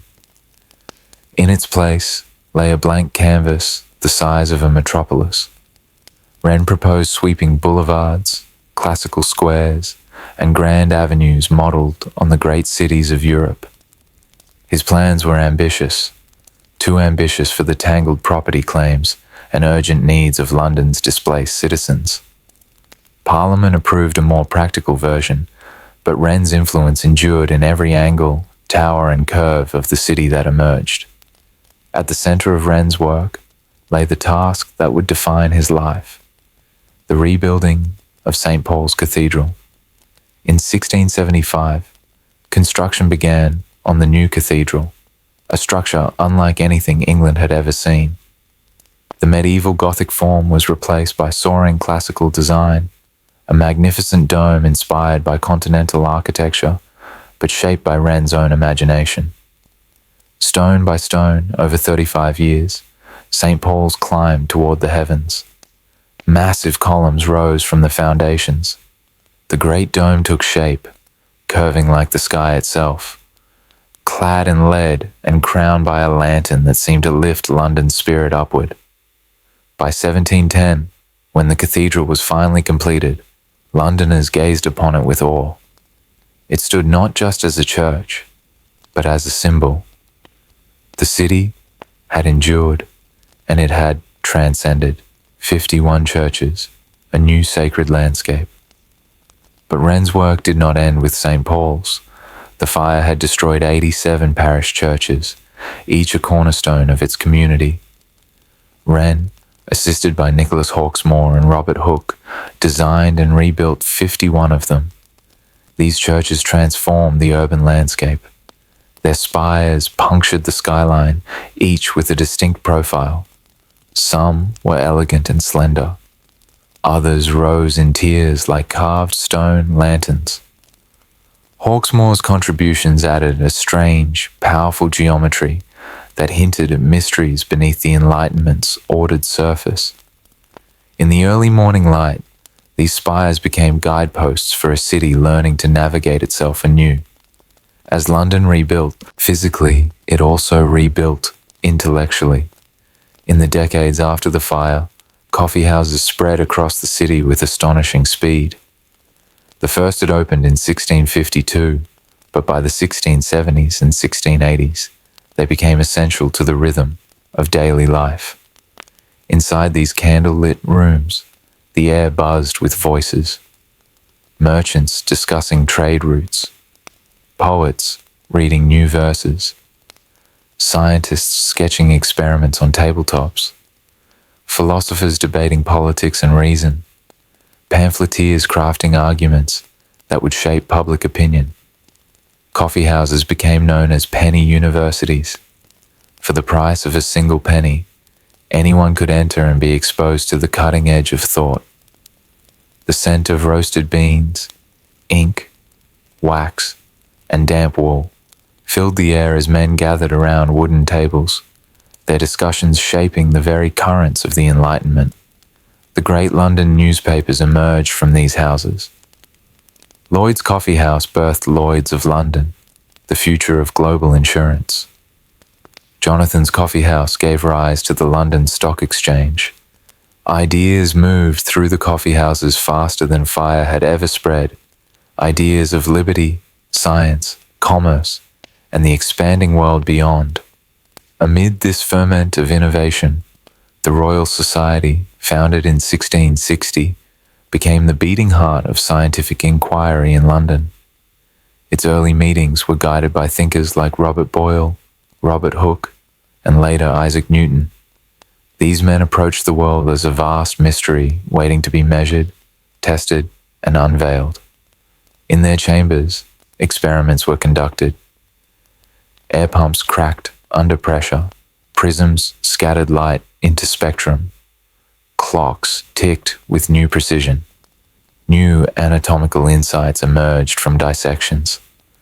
Telescopes revealed moons circling planets far beyond Earth. London became a city of observation and speculation. Hooke walked the streets after the fire, sketching ruins and studying how heat had bent metal and shattered stone. Newton, serving later as president of the society, shaped its intellectual ambitions with quiet, relentless rigor. Here, in these gatherings, the Enlightenment took root, not only in books, but in jars, lenses, scales, and instruments crafted in London's workshops. As the Enlightenment blossomed, London's economic reach expanded. The Thames grew crowded with ships from India, Africa, the Caribbean, the American colonies, and the Baltic. Sugar, tobacco, tea, ivory, spices, textiles, and porcelain flowed through the docks. The city grew wealthier, its merchants more powerful, its influence more global. But this prosperity was shadowed by moral complexity. Many fortunes were built on the slave trade, triangular routes that moved human lives across oceans. Even in the glow of enlightenment, London carried the weight of contradictions, advancing knowledge while deepening exploitation. The rebuilt city reflected these tensions in its grandeur and its grime, its innovation and its Inequality. By 1720, London had transformed into a city unrecognizable to those who had walked its medieval streets 60 years earlier. Where timber lanes once tumbled in chaotic lines, new stone buildings rose in orderly rows. Where Gothic spires had pierced the sky, Wren and Hawksmoor's towers now stood in deliberate, elegant geometry. Where plague carts and firestorms had once defined memory, coffee houses and scientific assemblies now shaped the rhythm of life. Where despair had lain thick as ash, optimism flickered in every conversation, experiment, and architectural flourish. The Great Fire had destroyed the physical body of the old city, but from its ashes, London fashioned a new identity, rational, ambitious, curious, and ready to stride into the modern world. By the early 18th century, the smoke of the Great Fire had long faded, and the rooftops of Christopher Wren's London gleamed beneath a new century's rising light. The rebuilt city, with its proud churches, bustling coffee houses, and emerging institutions of learning, entered a period of rapid change. The age that unfolded between 1720 and 1800 reshaped London more profoundly than any era before it.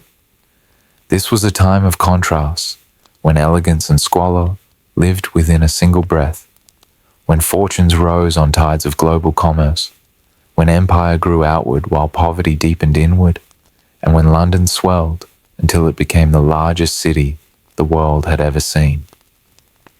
By 1720, London looked different from the winding medieval capital it had once been. The Georgian era embraced symmetry, rational design, and clean lines. Across the West End, new districts emerged with purposeful grace. Bloomsbury, with its elegant squares lined by townhouses, Mayfair, rising as a district for the wealthy elite, Marylebone, laid out in wide, orderly streets, Covent Garden, evolving into a thriving market district. Brick replaced timber as the reliable building material. Balconies of wrought iron curled gracefully above doorways. Palladian architecture, inspired by classical Rome, shaped homes, churches, and public buildings. London began to feel less like a medieval warren and more like a capital of the Enlightenment, a place where order and reason were reflected not just in books and debate, but in stone and street. Yet beneath the Georgian facade, the old London still murmured. Throughout the 18th century, London became the beating heart of a global commercial network. The Thames, once a local waterway, now carried goods and fortunes from 4 continents. Along the river's banks, the docks expanded relentlessly.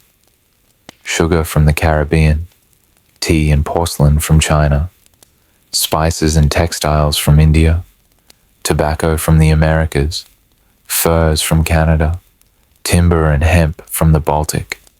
Each arrival brought the scent of distant worlds and the labor of countless unseen hands.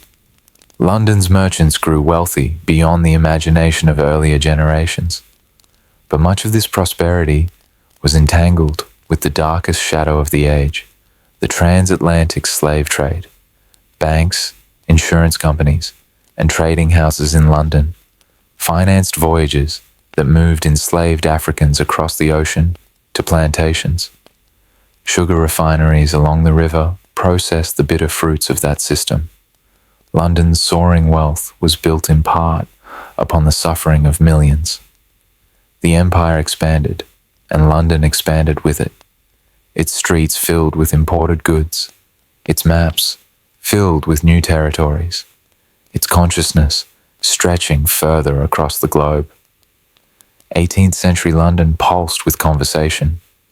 Coffee houses remained crucial to political and intellectual life, but now private clubs also emerged. The Kit Kat Club, gathering writers and Whig politicians. The Royal Society Club, meeting after scientific lectures. The Beefsteak Club, mixing actors, artists, and statesmen. These places fed the city's appetite for debate, gossip, and innovation. London's print industry exploded. Fleet Street became the centre of English journalism. Newspapers multiplied, reporting on Parliament, wars abroad, scandals at home, and the pulse of the streets. Pamphlets poured from presses. Political manifestos, philosophical arguments, scientific papers, satires aimed at the powerful. The printed word became London's second river, flowing fast, carrying news, ideas, and dissent. Yet even as the wealthy walked spacious squares, vast numbers of Londoners lived in crushing poverty. Overcrowded slums stretched across Whitechapel, Spitalfields, and St. Giles, the same district where plague once began. Here, narrow courts and rotting tenements held entire families in single rooms. Disease spread quickly. Hunger was a constant companion. In the 1730s and 1740s, London plunged into the gin craze, a period when cheap distilled gin, sold in shops, stalls, and private rooms, flooded the poorest districts. Crime soared. Debts deepened. Hogarth's famous prints captured the despair in brutal imagery, mothers dropping infants, thieves lurking in alleys, entire neighborhoods sinking into intoxication. London was the world's powerhouse of commerce and the stage of human suffering. This contradiction became one of the defining features of the 18th century metropolis. Prosperity above, deprivation below. The city thrummed with energy. At Vauxhall Gardens and Ranelagh Gardens, people wandered illuminated walks, listened to orchestras, and watched fireworks sparkle across the night sky. Pleasure gardens became the great social mixes, where noblemen and servants shared space, if not status. Theatres flourished. Drury Lane, Covent Garden, Haymarket, London saw Shakespeare revived, operas performed, and pantomimes invented. Actors became celebrities. Writers such as Samuel Johnson and James Boswell roamed the city's taverns, mapping its moods in their journals. London was a city that talked, dreamed, and performed without pause. Though the Industrial Revolution would mature in northern England, London felt the first tremors. Workshops multiplied along the river. Iron foundries clanged through the night. The production of clocks, tools, instruments, and textiles expanded with astonishing speed. The city's population swelled rapidly. 714,000 by 1760, nearly 1 million by 1800, London had become the largest city in Europe, and soon the largest in the world. Its scale brought new challenges. Smoke darkened the air. Waste flooded the streets. Water supplies became strained. Crime grew complex enough to demand new policing ideas. The Bow Street Runners, often considered London's first professional police force, emerged in this climate of urban transformation. By the end of the 18th century, London stood at a crossroads between worlds. It was medieval and modern, its layout still irregular, but its buildings increasingly classical. It was local and global, its markets packed with traders from every part of the known world. It was rational and chaotic, home to the Royal Society, yet also haunted by poverty, vice, and social unrest.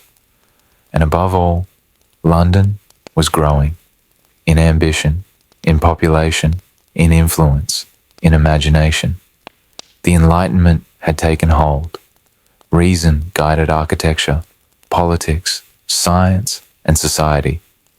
Yet the shadows of empire, inequality, and industrial exploitation stretched longer each year. Still, London moved forward, always forward.